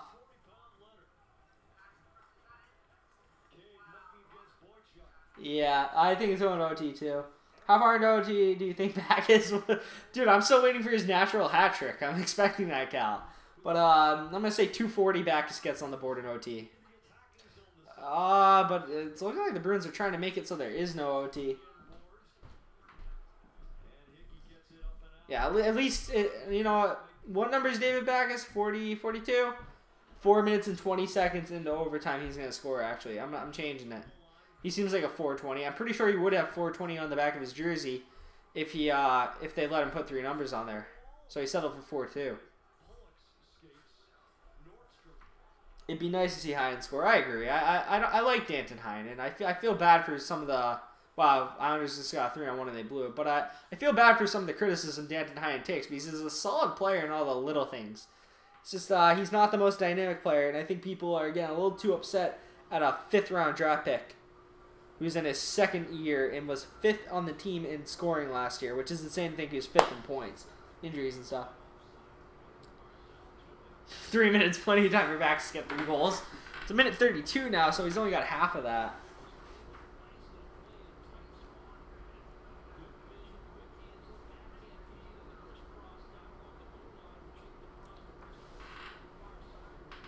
One minute 32 left, though. I'd really like to see this ended in regulation, even though the Islanders getting... Actually, the Islanders could be a wild card potential team, so, I mean, maybe... I guess I don't want the Islanders to get a point here. I want no one in the Eastern Conference to get any points besides the Boston Bruins. That's how you gotta be. Plenty of time still, exactly.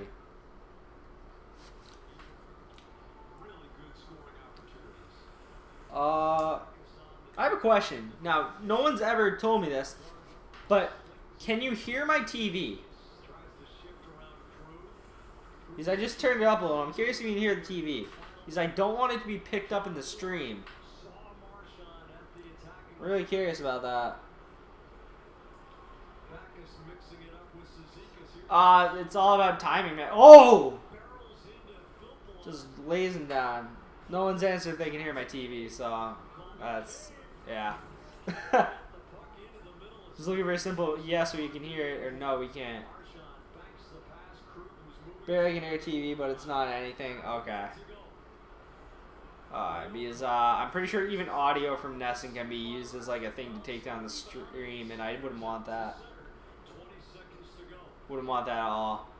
I'm pretty sure my voice, the mic picks it up. I can hear it a little bit. I turn it down one more click. My sound bar down here is so like you go down one click, it's actually a significant difference. 3 seconds left, and we're going to overtime. 3-on-3. Sudden death. Is Leonard's hair gray in the back? Is that what it is? It looked like it was a tattoo earlier, but now it's like it's gray. That's so weird. So we're taking a commercial break here. So we got a point. The Bruins have been getting a lot of overtime games. They've had a lot of overtime games, but you know, they've been mixed bagging it. They lost to Detroit in overtime. They beat was it the Penguins in overtime? Is that who it was? I think it was the Penguins. A little bit ago. Let me check. I think that was the day after Thanksgiving or something like that. No. Let me see. Yeah, it was the day after Thanksgiving. They beat the Penguins in overtime. That memory on me, though. They're already back. Bruins outshot the Flyers. I meant the Flyers. The Islanders 34-23. Anders Lee got a goal. Marchand got a goal. Pastrnak and Krug got an assist. Mayfield and Barzal got an assist. So that's how that's looking at. Not a whole lot in between the two teams considering the shot differential. It didn't feel like we were really that much better than them. I thought we were better than them, but not by a whole lot. Tuukka has been solid. Robin Leonard's been solid, and that's why we're here, because neither of the goalies have really messed up. Everyone is pretty important, and that's why I'm happy the Bruins got to overtime and didn't let up a crap goal that set them back. Because right now, we are 6 points behind Toronto and Buffalo, but we played 2 less games. So if we win both of the games that are the differential in games, we're only 2 points back, which if we get a win here, we're only 4 points back with 1 less game played. It could be better being the first wild card spot. It honestly could. The Bruins are 2-4 in overtime and have not seen a shootout this year.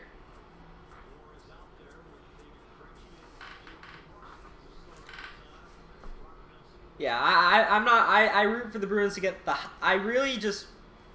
I'm not. The thing is, the 3rd seed in the Atlantic has to be the worst seed to get out of the 4 teams looking for it, because you're on the road, no matter what, every series, and you don't get to go through the Metro. But at the same time, you want to win every game, so you don't root for your team to lose, because if you do, then you could actually fall out of the playoffs. And that's a bad turnover by Jake DeBrusk to Eberle. And Jake DeBrusk takes him on, and John Morris stays like a sentinel. I don't want the Caps. We get blown out. We would get swept if we face the Caps. That's the worst series. Might be the last team I want to face in the playoffs. They're like Tampa scary to me, and only for us. But that team scares me. The Caps are our kryptonite. They dominate us. Oh, what a move by Beauvillier, but too close by the time he finished it. Okay, Thomas, I see how it is. Big save by Tuukka on Pollock there. Thomas, where you been the whole game? Should have been watching the game with me. Barzal working. There's someone back post. What are you doing, DeBrusk? No goal. They called the goal off. Okay, so that was a pretty wild thing that just happened, and the Islanders scored, but they called it back.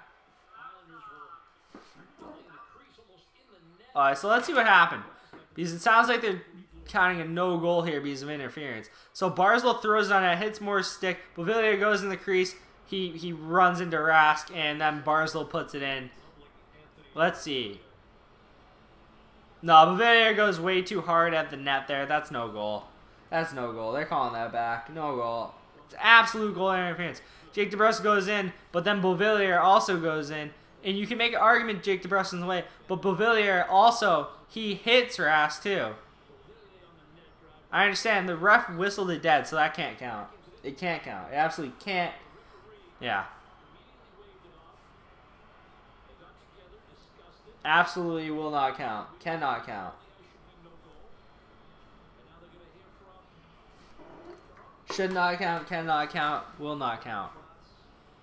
They are going to Toronto for the review, though, so you never know if they're trying to tamper here. I say it's a no-goal, and I understand why that would piss off Islanders fans. I understand. But your guy just went way too hard into that, and he literally went into the net.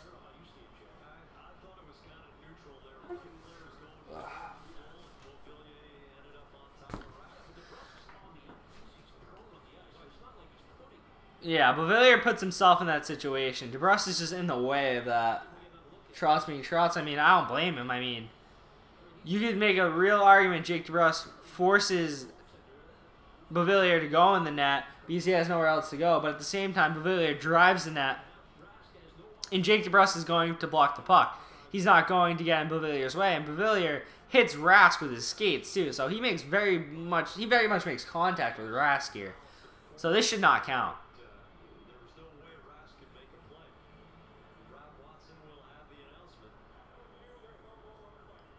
Yeah, that was obvious. Barry Trotz is going to argue. I understand where Islanders are coming from, though. That's a tough one to take, but your guy drives the net too hard. And, yeah. Newly legalized substance up here in Canada, that's a good goal. Very true, Cal. Very true. So we got 3:47 left in overtime, 1-1. No goal for the Islanders. Way it should be.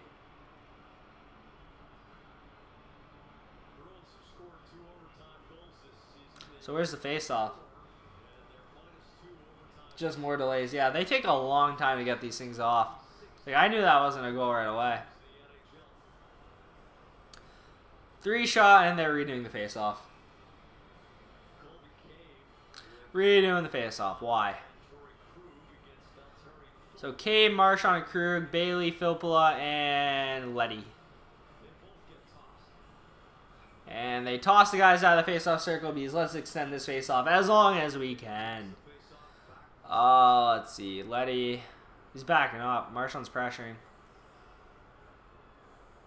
Feels like 3-on-3, you're just waiting for the team with the puck to make a mistake before you can do anything. Oh, you got first to turnover.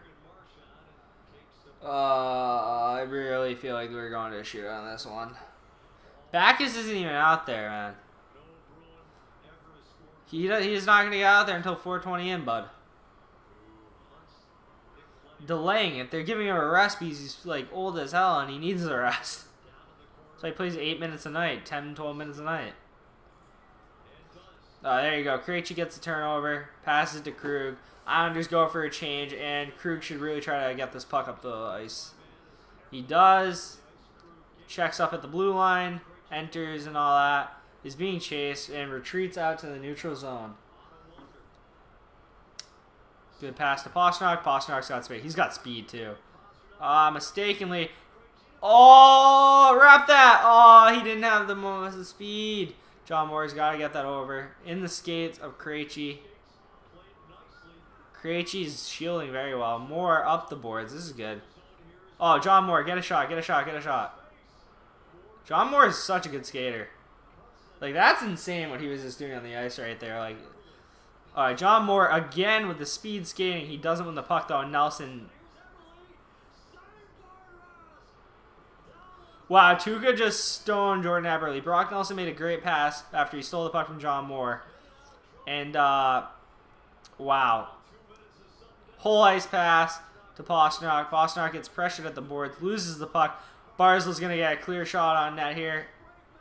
Oh, and Rask stops Barzal, what a save. What a save by Rask there. Absolutely a wall. The Great Wall of Finland. Barzal entering. Moore's got to get closer. Big save by Rask again. And we're going to face off. Awkward change for the Bruins. Very awkward change if I know the one you're talking about. That type of reaction there. Oh my. Oh my god. I thought everybody was going to do a bunch better. Like, Tuukka saved it. Got caught off balance and fell back and like kept himself in position. Barzal goes for the backhander. And Tuukka just tracks him the whole way and stops him with the blocker. Wow. What a... 3-on-3 overtime is so exciting. As much as like it's annoying to see people rag the puck like they do, you get some very good hockey, like in very good moments. Overall, it's good, but from a hockey purist sense, it's like eh. But like it's so good at the same time. It's a guilty pleasure. Rask or Halak, it's Rask until he messes up. Then it's Halak, but it's Rask if Rask is good, but it's not if he isn't. But it's Rask. It's got to be. He's your $7 million goalie. He's got to be. DeBrusk controlling the puck in the offensive zone. So the Bruins are back in the offensive zone after that onslaught by the Islanders. Pass there. DeBrusk is skating. Good pass there. Krejci retreats to the neutral zone. Raskalok is great, but he's just barely behind. Yeah. Yeah, I agree. I agree with you. Broth. I can't pronounce that. If I could, I would, but I can't, so I shan't. Come on. Get a goal. David Krejci, and he turns the puck over, but he almost creates a turnover there. I like shootouts from an entertainment perspective, but as a hockey purist, they're just kind of like, it's like a skills competition, but you need it. You can't have guys playing triple overtime games into the night, like in the playoffs. Oh, Marchand tries to make a move around Bailey, and he turns it over. Still has the puck. Marchand's just throwing it at the net at this point. There's 8 seconds. Great pass by Marchand. Marchand shot over the glass. 4 seconds. Get it on net. Get it on net. Get it on net. Krejci throws it, and it's saved by Leonard. And we're going to the first shootout of the season. First one of the season. Let me see. How do you pronounce that? Brathiza. That sounds close enough. Polak is going to shut this down. Wait, is he on the Islanders this whole game and I didn't realize that? I thought he was on the Stars. Is there another Polak? It can't be. There can't be two. There just can't be. Let me look at that. I thought I heard the name earlier, but I kind of like shrugged it off because I was like, no. Oh, it's not. It's Polak. It's not Polak. Oh boy, I wish I could watch this. Dude, you need to try to find a Reddit stream. They exist. They do exist. I swear. Backus would have scored. Backus in the shootout in the 10th round? Maybe. So Rask and Halak are talking right now like, dude, you're insane, but my save percentage, it's better. And then he's going to be like, yeah. I'm still confused as to whether Leonard has a tattoo on the back of his neck or his hair is just long and gray. Yeah, I got confused there. Dude, they pronounce Polluck. P-O-L-U-C-K, and he's been fine. But it does sound like Pollock when they say it fast. It really does. Rask has been insane. Story of the game is Tuukka freaking Rask, man. What a player. What a night.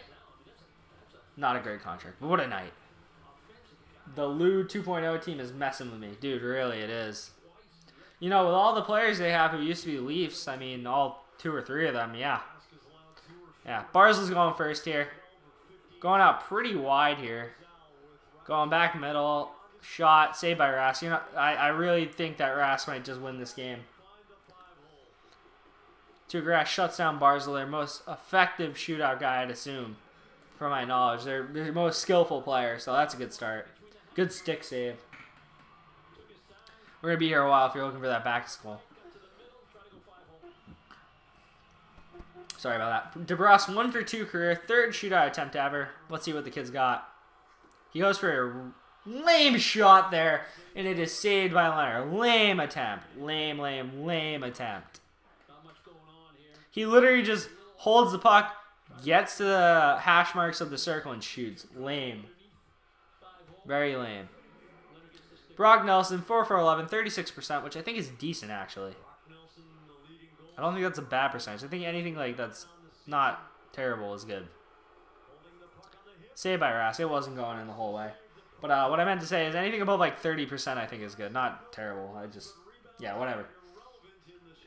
And Baggins on the Bruins. What's the point of the shootout? I don't know. Give them the cup at this point. Pasternak's up next.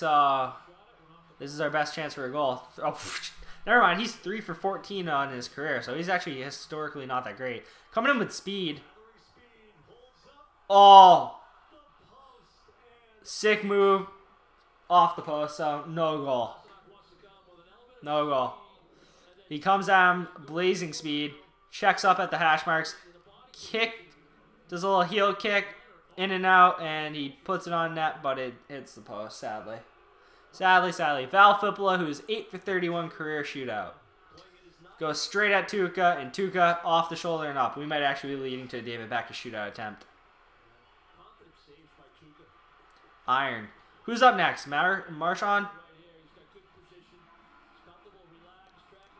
I really don't know who after Marchand would be a good chance. It is Marchand. After this, if Marchand does score, who's 8 for 32 in his career, 25% for Marchand, goes straight at the goalie with speed.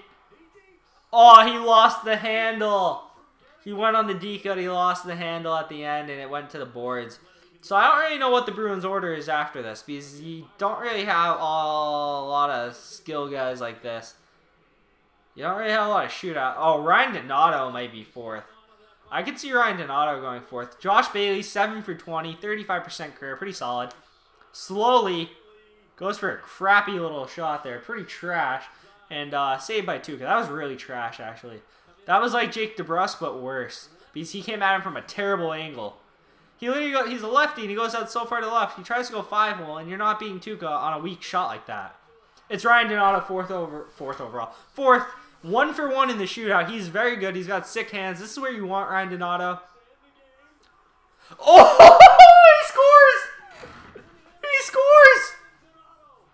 That's why you call him up. Silent killer. Oh my god, the babyface assassin. Jesus. Dude, he was so quiet all night just for that. Oh my. Goes to the right.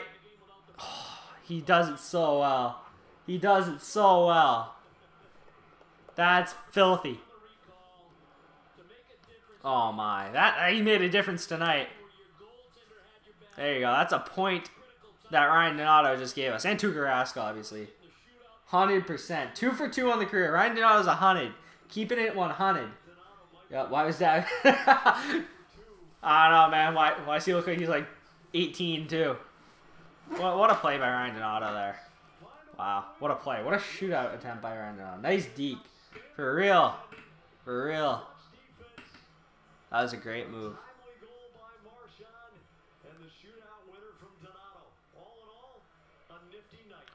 A nifty night. What a way to cap it off, Jack. What a way to cap it off. Well, it was a pretty average game, to be honest. It was an exciting ending. It was a good win for the Bruins. Not their best performance, but they definitely deserved to win that game. That's all you can really say about that one. They deserved to win. They got the 2 points. They did their job. They still persevere and win games with all the injuries to their team. And that, at the end of the day, is the most impressive thing about this team. Yeah, that's really all there is to say about that one. Any questions about the game? Anything? Any comments you guys want me to read off about the game that you guys thought before I end this stream? Because that was just a fun game to watch at the end. A little bit of a slow build up to it, though. It got really exciting at the end. The last 10 minutes of the third were good. The overtime was fantastic to watch. You had the goal call back. Tough break for the Islanders there, but you go into the goalie like that, you're going to get called for that. It's a fun game to watch. I see I still got 10 viewers, so there's 10 of you lurking. Increase that spread above the playoff line. Yeah, for real. Thanks for doing the stream again. No problem. I enjoy doing them. I watch the games anyway. and usually by myself because my mom doesn't watch hockey. My dad goes to bed early. So I'm usually on my own for these. So it's nice to have people to talk to. Even though it is a lot of talking. That's why like on the weekends I'm not sure because like I might actually do something on the weekends and have a life. You never know. Some Saturdays you're in, some Saturdays you're out. It really just depends on that. So I think I'm going to end the stream here because it seems like the chat is pretty dead besides Cal, which is usually how it goes sometimes. It's usually like one person driving, like when Joseph's here, Cal's here. So points are more important come March. They are, but you need the points in November, October, and December to be there in March. So yeah, I agree with that. I definitely must be. Connor, thank you for watching. I appreciate it. Thanks for the subscription the other day. I really appreciate that. Go Bruins, like always. And yeah. That's all I gotta say is go Bruins. Let me look at some stats quickly though. Because before I want to see some ice time stats actually before I go and end the stream. Because I'm just curious about that. Because with all the young players in the lineup, I feel like I should pay more attention to that. Personally, at least. Pasternak slowing down or not? I think he was just at such a high pace that was unsustainable. That he's not really slowing down. I mean, I think in the Leafs game he had some points. He had the assist on the Marchand goal tonight, actually, so I don't think he's slowing down. And the NHL site is again failing me, like always. I might not watch these on the weekends, but thanks for these. Can't watch them live. Yeah, I understand. That's another thing about doing them on the weekend. People actually have lives and do stuff on the weekends usually. They usually go out, so like if I stream, I know I'm going to have less viewers on the weekend. So it's like, it's fun to stream. Dude, my NHL site is literally just not working. How am I supposed to look up ice time if the whole entire website is just not working? Okay, I went to the Bruins. Dude, someone tell me if this is the case. On NHL.com, it says there's no future games beyond the Leafs. I can't show you because I'm on my other laptop, but the Bruins have, like, their schedule's, like, broken after we play the Leafs. Yeah, on the 29th, it shows no games. What is that? What is that? Like, literally. I actually put on the Portland Sporting Kansas City game in the background because I wanted to see some of it. It's reliable. Sorry. No, literally. Go to the website right now and tell me. Because I go to the Bruins calendar for December. They have no games till the 22nd. There's no games for 3 weeks on the NHL whole entire website for me. It is literally like missing a huge chunk of like their website. Yeah, it shows no games, so I have to go to Yahoo Sports now, which, you know, that's not exactly not sketchy either. The second half just started for this game. For Kansas City and Portland. So there's that. I know a lot of you don't care. I'm surprised 13 of you are still sticking around. I peaked after the game ended, and that's kind of interesting. I bet a lot of people can't watch this, or like they just don't want to watch a stream while they watch the game. I understand that. Well, look at ice time, though. Because there's a lot of guys who played very solid tonight. Does Yahoo have ice time? I really don't think they do. Oh, they do, thank God.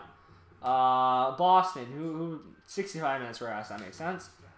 Forwards over 20. Marchand with 21. That's expected. No one else. How'd Cave do? Cave 1954. That's pretty good. 57% of the faceoff dot. That's solid.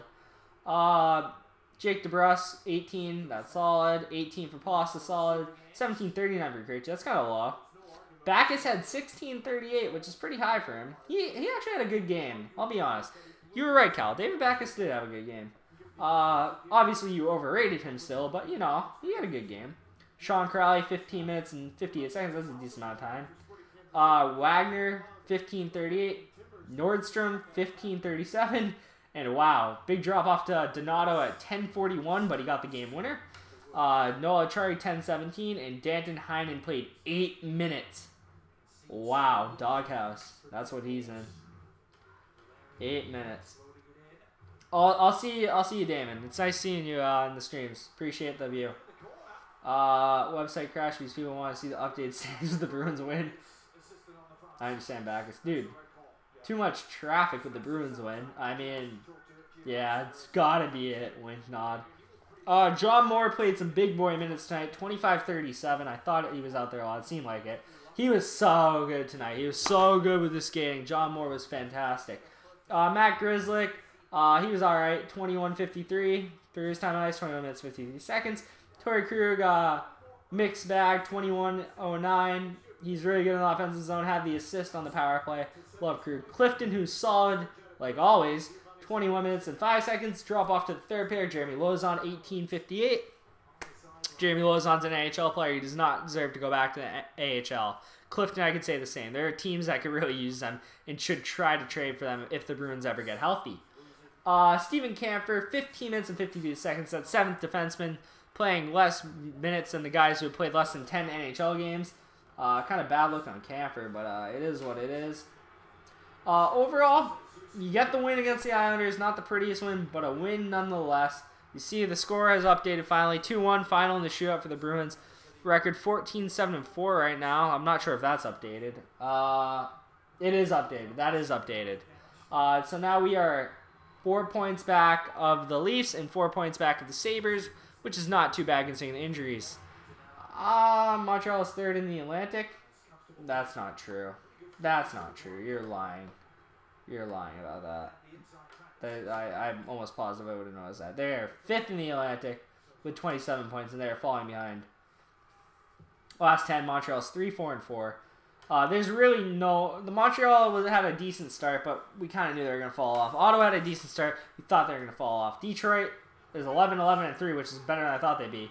Florida's 9-10-4. I thought Florida was going to be good this year. I'll admit that. I was wrong. I was very wrong about Florida this year. That's all I can say. In the other division, because right now it's looking like if the Bruins stay where they are, they're going to face the Metro. And right now they would not face the Capitals. Cal, you liar. They would face Columbus because Columbus won tonight. 32 points for Columbus. We'd be taking on the Blue Jackets, which I don't know how that matchup would go. Haven't seen the Blue Jackets this year. We have not played them. I have not watched them. So there's that. Washington and Rangers would be the second series. So if we were to advance, we'd be facing Washington or the Rangers. But the Islanders, Hurricanes, Penguins, Devils, and Flyers are all right there. There is a 10-point gap between the first place team in the Metro, the Blue Jackets, and the last place team in the Metro, the Flyers. Columbus has 32, Flyers have 22. If any team goes on a stretch of wins like Buffalo, they're going to jump that division completely. Also, Buffalo is up there right now because it's so early in the season. And when every team's played 25 games and you had a 10-game win streak, you're going to be in first. According to NHL standings right now, this totally not glitched site. It's totally glitched. Totally glitched. Oh, it's updated now. Okay. I'm going to end the stream now. I'd like to thank you all who have been here. I already basically was saying I was going to end the stream, so that's why I noticed my viewers are going down. I was just going to look at some stats just to get some closure. I felt like it was a little too quick to just end the video the second the game ended.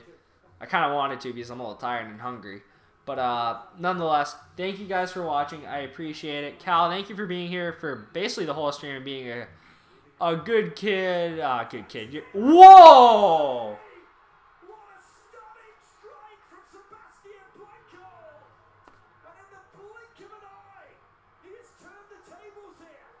What a shot. Jesus. The guy on Portland just ripped a shot from the parking lot. That just flew in there. Sorry for the sound abruption. I have something else on the background. Portland, Sporting Kansas City on ESPN right now. Watch if you're interested. The guy just hit a beauty of a shot. Blanco, really, man. That is ridiculous. He takes one touch, takes a look. He's like 10 feet beyond the 18-yard box. The forward in front for Portland, I can't even talk. It's just like this, like. Jeez, that's a wonder strike. He's Canadian, okay. Blanco, that doesn't sound Canadian. That's a wonder strike, man. I believe Portland would advance if, yeah. Anyway, I'm gonna end the stream now. Thank you for watching my stream. I appreciate it. Hit the like button, hit the subscribe button if you're still here. I'll see you next time. I'll probably be releasing a video for this game, either singularly or I'll wait and pair it with the Red Wings. I think I might pair them and do that on Monday probably. Yeah, Monday. Monday is the next time I'll probably be uploading, and I might stream Saturday. Stream on Saturday is questionable. Video on Monday is definite. Thank you, and I'll see you next time. Peace.